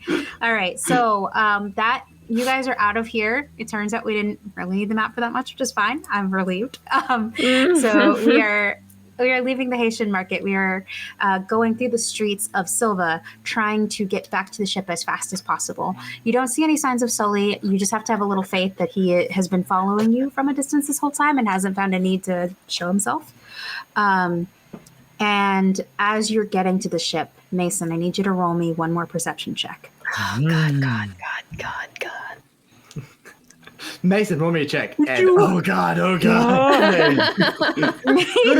mean, come on. I've been pretty consistent with my rolls. Thank you very much, Lev. See? Consistency. Oh, my goodness. Roll, Calm. please. Calm. All right. Cam. That's what I was looking for. Cam. Yeah. Cam. Okay, we're from. Oh God. Cam, you Where are we from? man. Let's see. All right, what'd you roll? 16. Okay, 16. great. So, with your sharp monk reflexes, you hear the gun almost before. You hear the gun safety click almost before you feel it touch your temple. What? And this is as you're approaching the port. This you guys are almost there. You're almost at the port. You can literally see the Nihilus when this happens. And a very deep voice says, "So which one is it? Mason or is it Garnet? Because I don't know you by either of those names." How? Do I recognize this voice? You know this voice very well. Like how well? Like in like how? Like come on! Like how well? You know this voice as the voice of Orion. No! No! Damn it! Can I? Ooh. Does the rest of us see this? You know what? I'm gonna ask you all to roll perception because he was being sneaky about it. So. And I'm guessing Yeah. I'm probably a little bit ahead of the group because I'm much Depends on how faster. fast you're walking. Nice both. Look at the twins just rolling doubles, man. Look at that. What did you guys roll? What did you guys? You gotta tell me what you rolled. They both rolled 18. Okay, 18. What did Lev? What did you roll? Natty 1 again? No, fucking 7. Oh, Ed is you're just really focused on saving Annie. Fuck that Mason guy. He can I'm just die. sorry. Anyway, what did Barracks roll? 14. I think. Okay. Yes, 14. So Kalani and Nerix, you see this happen. You see a very tall, 6'2", dirty blonde man, very built. Human. He's human. He's not like a modified human or anything. He's human. He's just built. He's built like a linebacker. He's definitely taller than Hal, and he's very good looking. And he's got a gun pointed to Hal's head. Can I please use Vortex Warp on Halogen to get him out of that? How does Vortex Warp work? I will click it. Please and thank you. Up, whoop. That's a And new submit. spell. I like. No, it's a Emperor's Guide to Wildmount. Is So it? it's one action. I haven't Okay. looked into any of the wild mount stuff other than basic. Okay. Target must succeed on a con saving throw. So Mason, because this is being cast on Mason, or rather, all right. Target teleported to an unoccupied space. So you're gonna have to roll a con save. Where do you want to teleport him to? Closer to the group. He can choose Closer to to the fail group if or he closer wants, to the but I don't know necklace? if he wants. I don't even know you're doing it. Yeah. She probably. Yeah. Yeah. Port him closer to the ship. Okay. So roll a con save for me and tell me what it was. It's a 10. Oh, yes, he fails. Fuck yeah. Okay. So you failed. You You'll get ported to see the nihilist. Nerix Right like, up from underneath Orion. swirl her I'm- spoon as she flings that vortex energy towards Halogen. As soon as I land, realizing what just happened, I'm going to turn around and yell something back at the group. I'm going to turn around and say, no, stop, stop, stop, stop, The fuck? stop. Stop what? What do you mean stop? You're going to have to let me handle this. Handle Stop. what? Was he planning on attacking? Just getting Handle you away me, from the gun. you stupid I'm motherfucker. fine. And Orion walks towards you specifically, Ed. Nice to see you, Mr. fucking professional. Who the fuck is this? You know him. You know him. Wait, oh, this is a You different and Orion have been in person. competition with each other. Yes, you know him. You know him as Orion, and you and him have engaged in competition over jobs before. He's not a fan. He's not a fan. I'm gonna dash back to Orion and like slide up in between the two of them.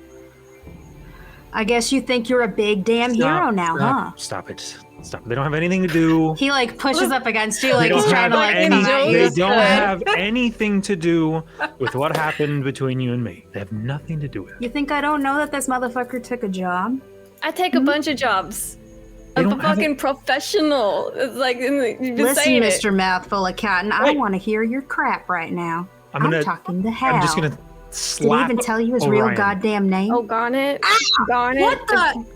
What was that for? Shut up. Oh.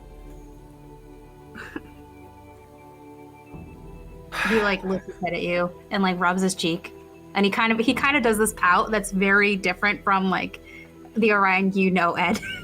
Listen, fuck, I just wanted to know where you were. I know, and I'm sorry I didn't respond to anything, but You didn't respond to anything. You took my shit. I know I got really scared. I'm sorry. I got really scared. Hey, we got a raid! Oh, I'm so excited! Yeah, we got a raid. Welcome, Raiders! Hello. Welcome. Thank you. Magic We gotta the figure out how to Dungeoning. raid. You Magic the Dungeoning, welcome. And cheers! More Woo! coffee. Cheers to you. Yes. More Thank coffee. you.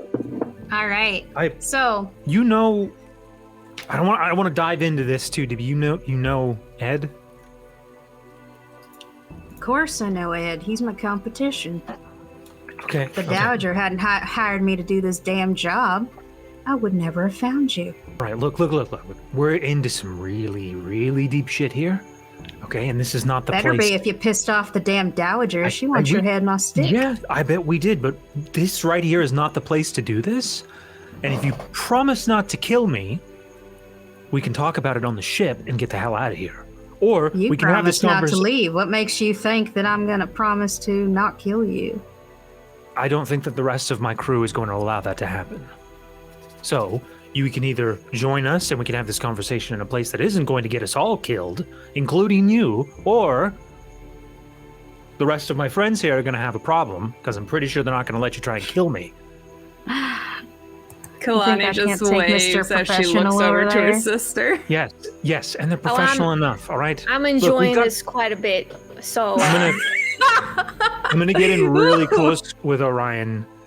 Mhm. Look, we've got somebody in a coma and we're trying to, they've been poisoned. Orion, they've been poisoned. We're trying to help them. Yeah, isn't that the person that the Dowager wants dead? Do you The want them dead? axe. Do you want them dead? I don't particularly care as long as I get paid. They're a kid. They're a child. The axe ain't no kid. Bol's a full-grown adult. Who the fuck do you have on that ship? It's not them, just like I'm not you.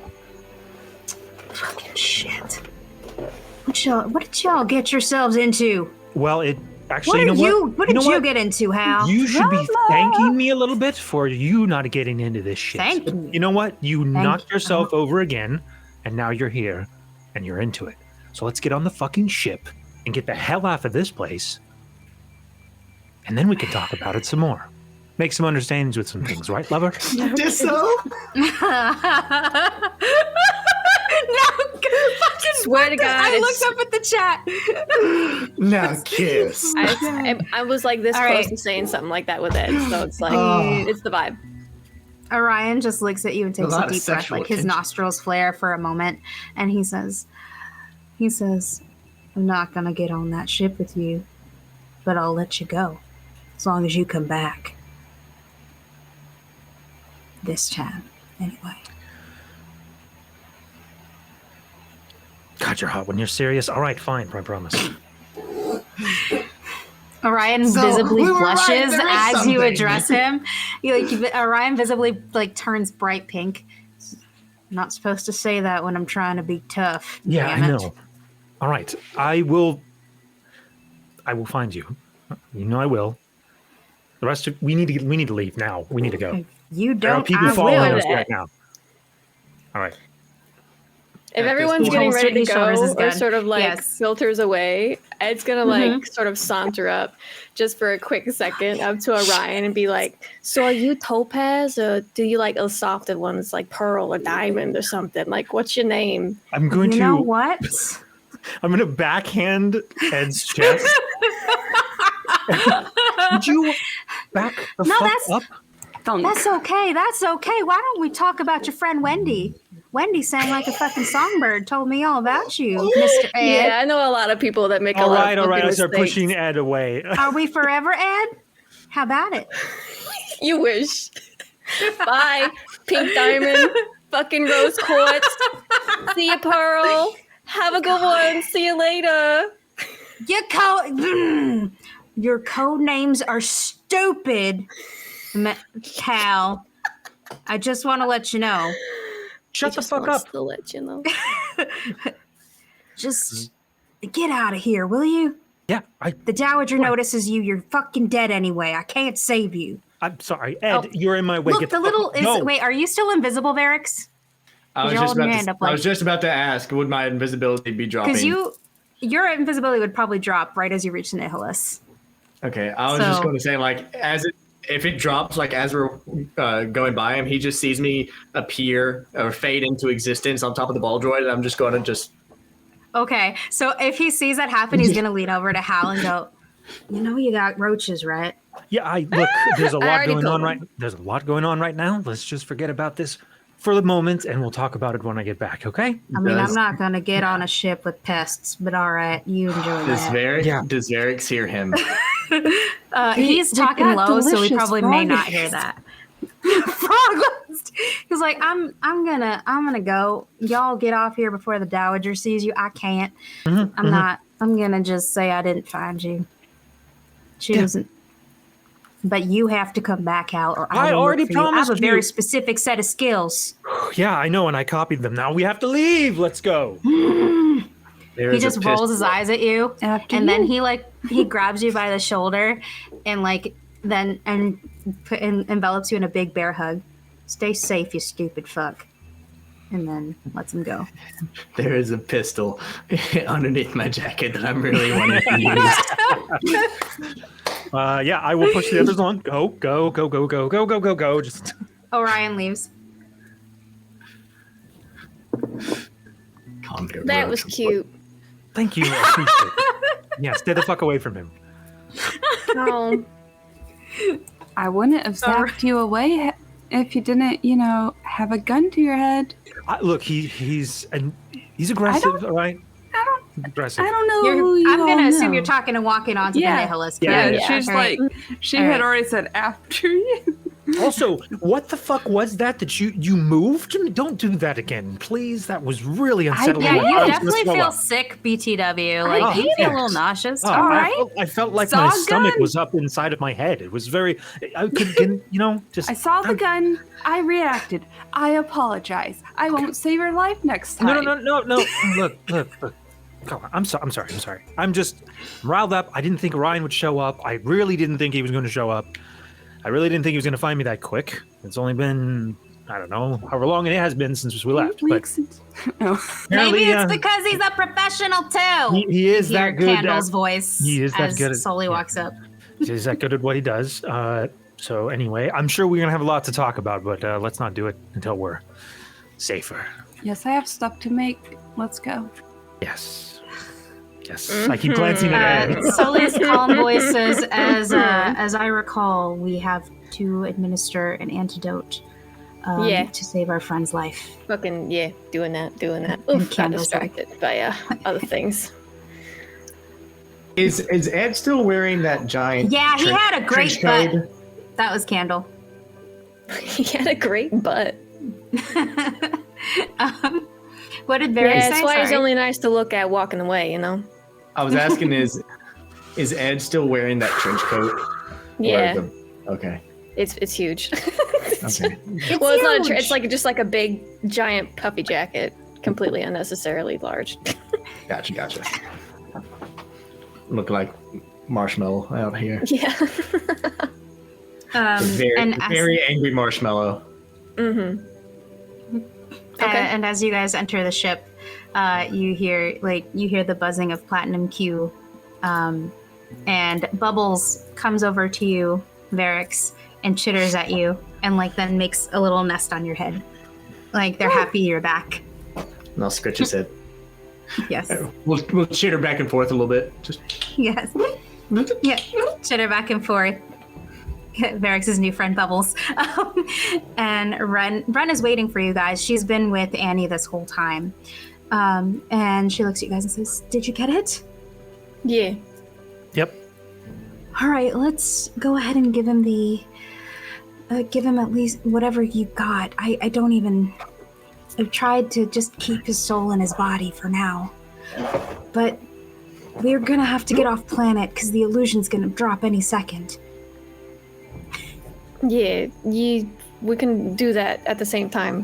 Whoever has get us off of here, and we can give him the stuff.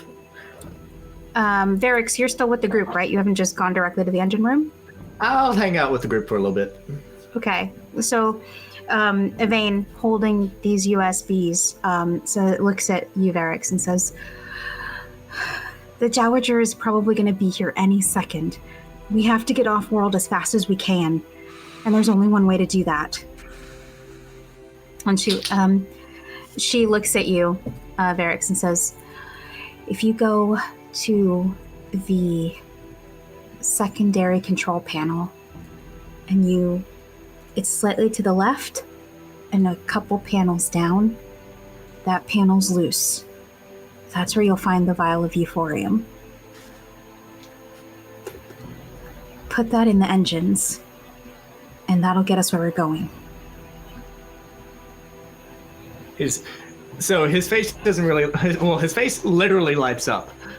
His orange carapace turns into like a brilliant white with excitement. He's like, and he just books off towards the engine room. Yes. Not even riding on his ball. He just like holds bubbles. And just runs. You just hear bubbles streaking as you go, like. And Ren just sort of looks concerned for a minute as you and Bubbles like zoom out. Yep. And she looks and Ren like looks back at the group and is like, what did you guys do? A little bit of A, a little bit of B. Let's just go, and then we can explain. Yeah. Okay. Evane has already got the USB. She's plugging it into the navigation coordinates, and she's waving you overhead. And as she does, you can see on the screen an image of the infinite polygon and Scylla and Charybdis. And on this map, where there used to be nothing, there's a tiny planet in between them.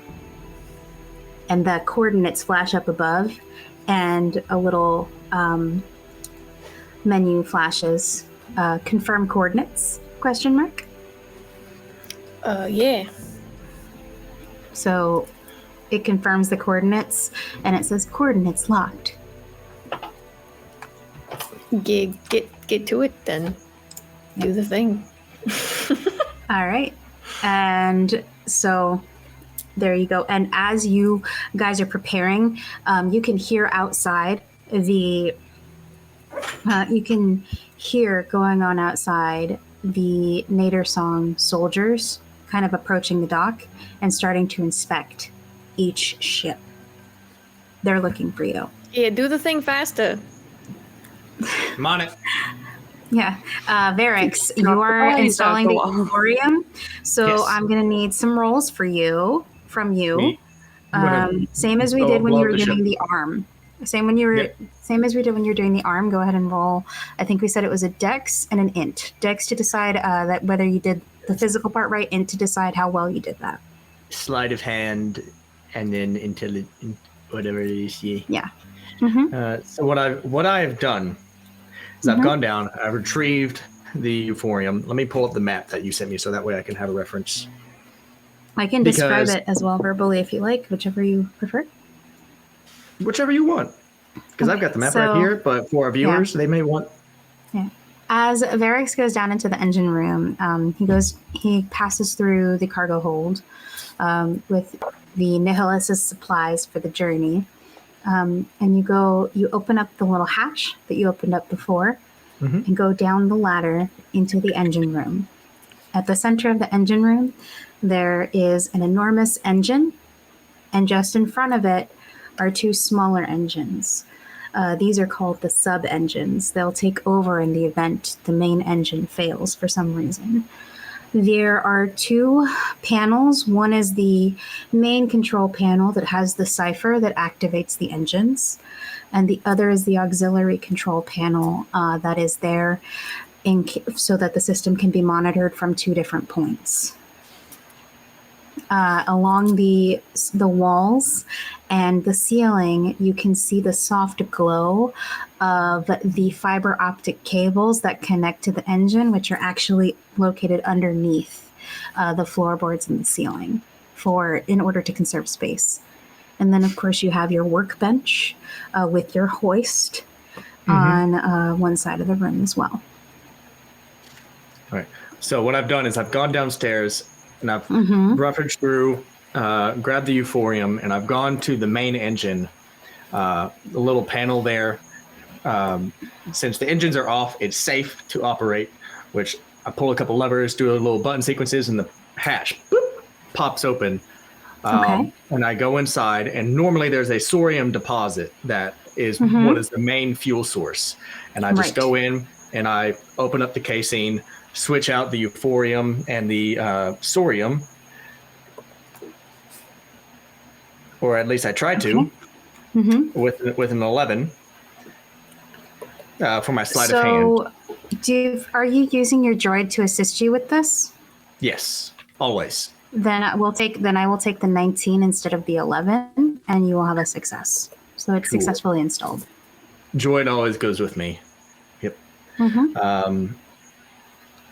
So successfully switch that out, close everything back. Okay. Close the panel. And then intelligence check is a dirty 20. Dirty 20. So it is successfully installed, hooked on, and as soon as you put it in, the engines come. You can feel, in your heart, it is in correctly. Now all you have to do is turn it on, and once you turn it on, you realize that yes, it is installed correctly, but it is a completely different experience than when it's powered by thorium. The engines begin to hum. Instead of a violet glow, there is a blue glow. And the sort of magic circle that surrounds it begins to glow as if it needs to work harder to contain the energy that this generator is now creating. And then over at the cockpit, everyone else,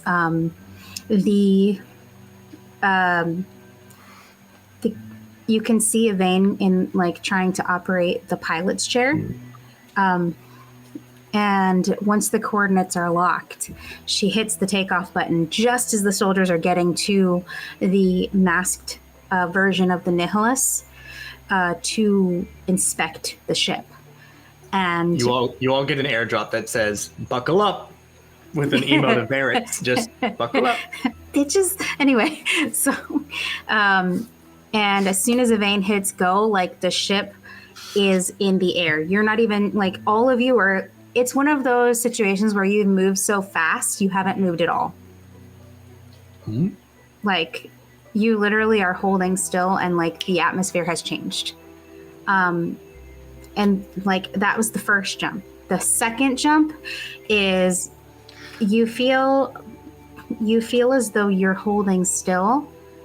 The gravity within the ship kind of goes wonky, and you feel like you're kind of that feeling when you were vortex warped again there, Mason / Hal. Oh no, it's Hal now. It's Hal now. Everybody fucking knows. Thank you, Orion, you bastard. Because Orion's not exactly the most tactical. No. So Hal. Thank God for that ass. So Hal is same feeling. You guys feel like you're and then that is followed by a crash.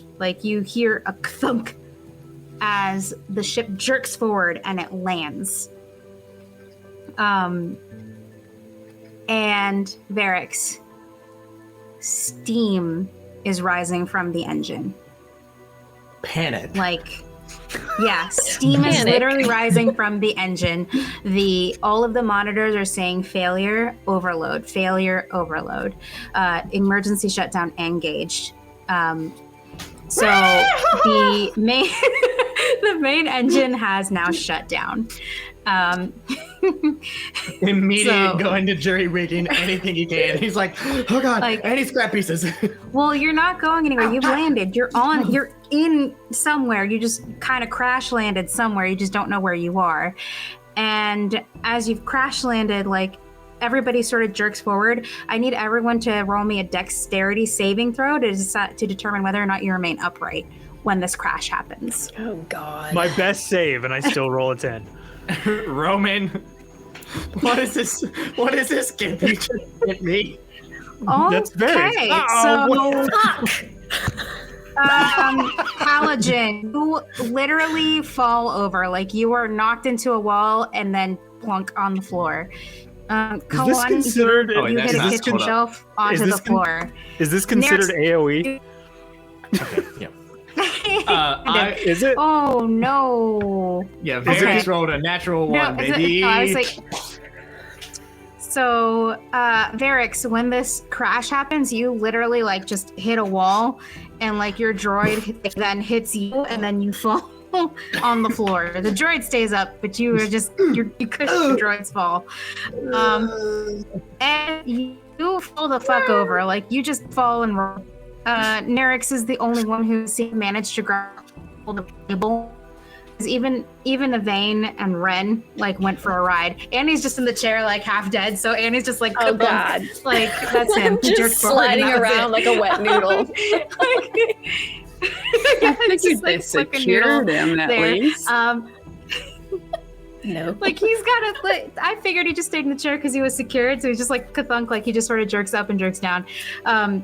Evane like kind of ended up flat against a console. Ren was like, Ren fell onto Platinum Q, and Platinum Q is like, oh God, help me! And Ren's like, I'm not that heavy. And Sully and Candle also managed to grab onto something at the last moment and managed to stay on their feet with Nerix. And you guys kind of share a glance of like, what the fuck was that? Kind of a situation. And when you guys look up again, Evane looks at the console, and Ed, you're in the room when she says, I can't believe it. I don't understand. How are we? It's a functioning crucible. Okay. And that's where we're going to end our show tonight. Yay! So, yeah. Oh boy. So, how you guys feeling? Well, I feel like I Kalani's, ate so too much much. stuff I want to talk about. Kalani's gonna get to work. Yeah, I need Yes. Annie to wake up so I can punch the shit out of him. I'm assuming you administered this. Like, are you going to administer Nah. this antidote? Because we Nah. forgot about Yeah, that I part. thought it was. I mean, definitely agreed and said Yeah. that we would. I Yeah. figured it was implied that that's what was going on. Okay, cool. So Oh. you guys did give. That's Yeah, why I'm yeah, asking yeah. for clarification. So he was given the antidote. I'm assuming you guys will give him the second dose now that you've Within landed the in this minutes that we kathunk, needed to kathunk. wait, he was just jostled Yeah. around the ship. That's all. Yeah. He was. It's like Lucky Step. Like woo! It's like She can't wait. in the That's next that's two what we weeks, did with your dead body. Shakes them up like she was told real well. Administer. Yeah. All right, Yes, got the and next I have one to- ready. Okay. I have I to remember need- to give you that rest. I need artwork of Varix and Bubbles. I need it. need it. I will get on that. We need fan art now. Yes, need his fan art. Barracks and Bubbles. Oh, I'm just. I can do some. Ooh, what fan a- art. wait. It's the Yes. meme. We need the meme, but done with artwork of our characters, where it's the chick holding the other chick back, and then it pans to the cat screaming from the table. Oh my god! And it's Ed, Orion, and Hal. Ed's the Like cat. it's Ed. No, Ed's the one that's like screaming and pointing, and Hal's holding him back, and then Orion's Oh, God. the cat. The cat, like. Yeah. Yeah, there's definitely some animosity between those two. So it happens when you're competitors. Sexual tension. Oh wait. Also, I That's I it. think Ed has his hands full with There's Wendy. a whole new level of competition now. I can tell you that for sure. Wendy don't stand a chance. Oh wait. With an Also, eye, God. I didn't intend for Nerix to become a pseudo mom to Varix, but we're here. We're here. The The It's twins fine. have to What's- mother everybody. It's fine. Yes. Hey, you still have my was hand. Curious. I do. Yeah. Well, don't worry. Which is very important. The twins. We'll see what happens to the twins in episode 4. Ooh. Anyway, Yeah. So. But yeah, alrighty, everybody. I Also, hope what you've the fuck enjoyed is this my mom? episode. Sorry. I freaked Oh, out. that's you. The question: what the fuck is your mom doing? What the fuck is my mom doing? You'll see, because guess what? This is our second to last episode. Next episode will bring Yes, there's the more. shocking conclusion to Euphorium. I love it. Super exciting, everybody. So I hope we'll see you there on Sunday. We'll try to hype that up as best we can. I'm trying to plan a really good episode for it, because we'll have Bex back, and we'll bring everything to a conclusion and start tying up all these loose ends. So, alrighty, folks, thank you for joining us tonight, and we will see you next time here at the Pocket Dragon Pub. Have a good night. See Bye-bye. ya. Hasta la pasta.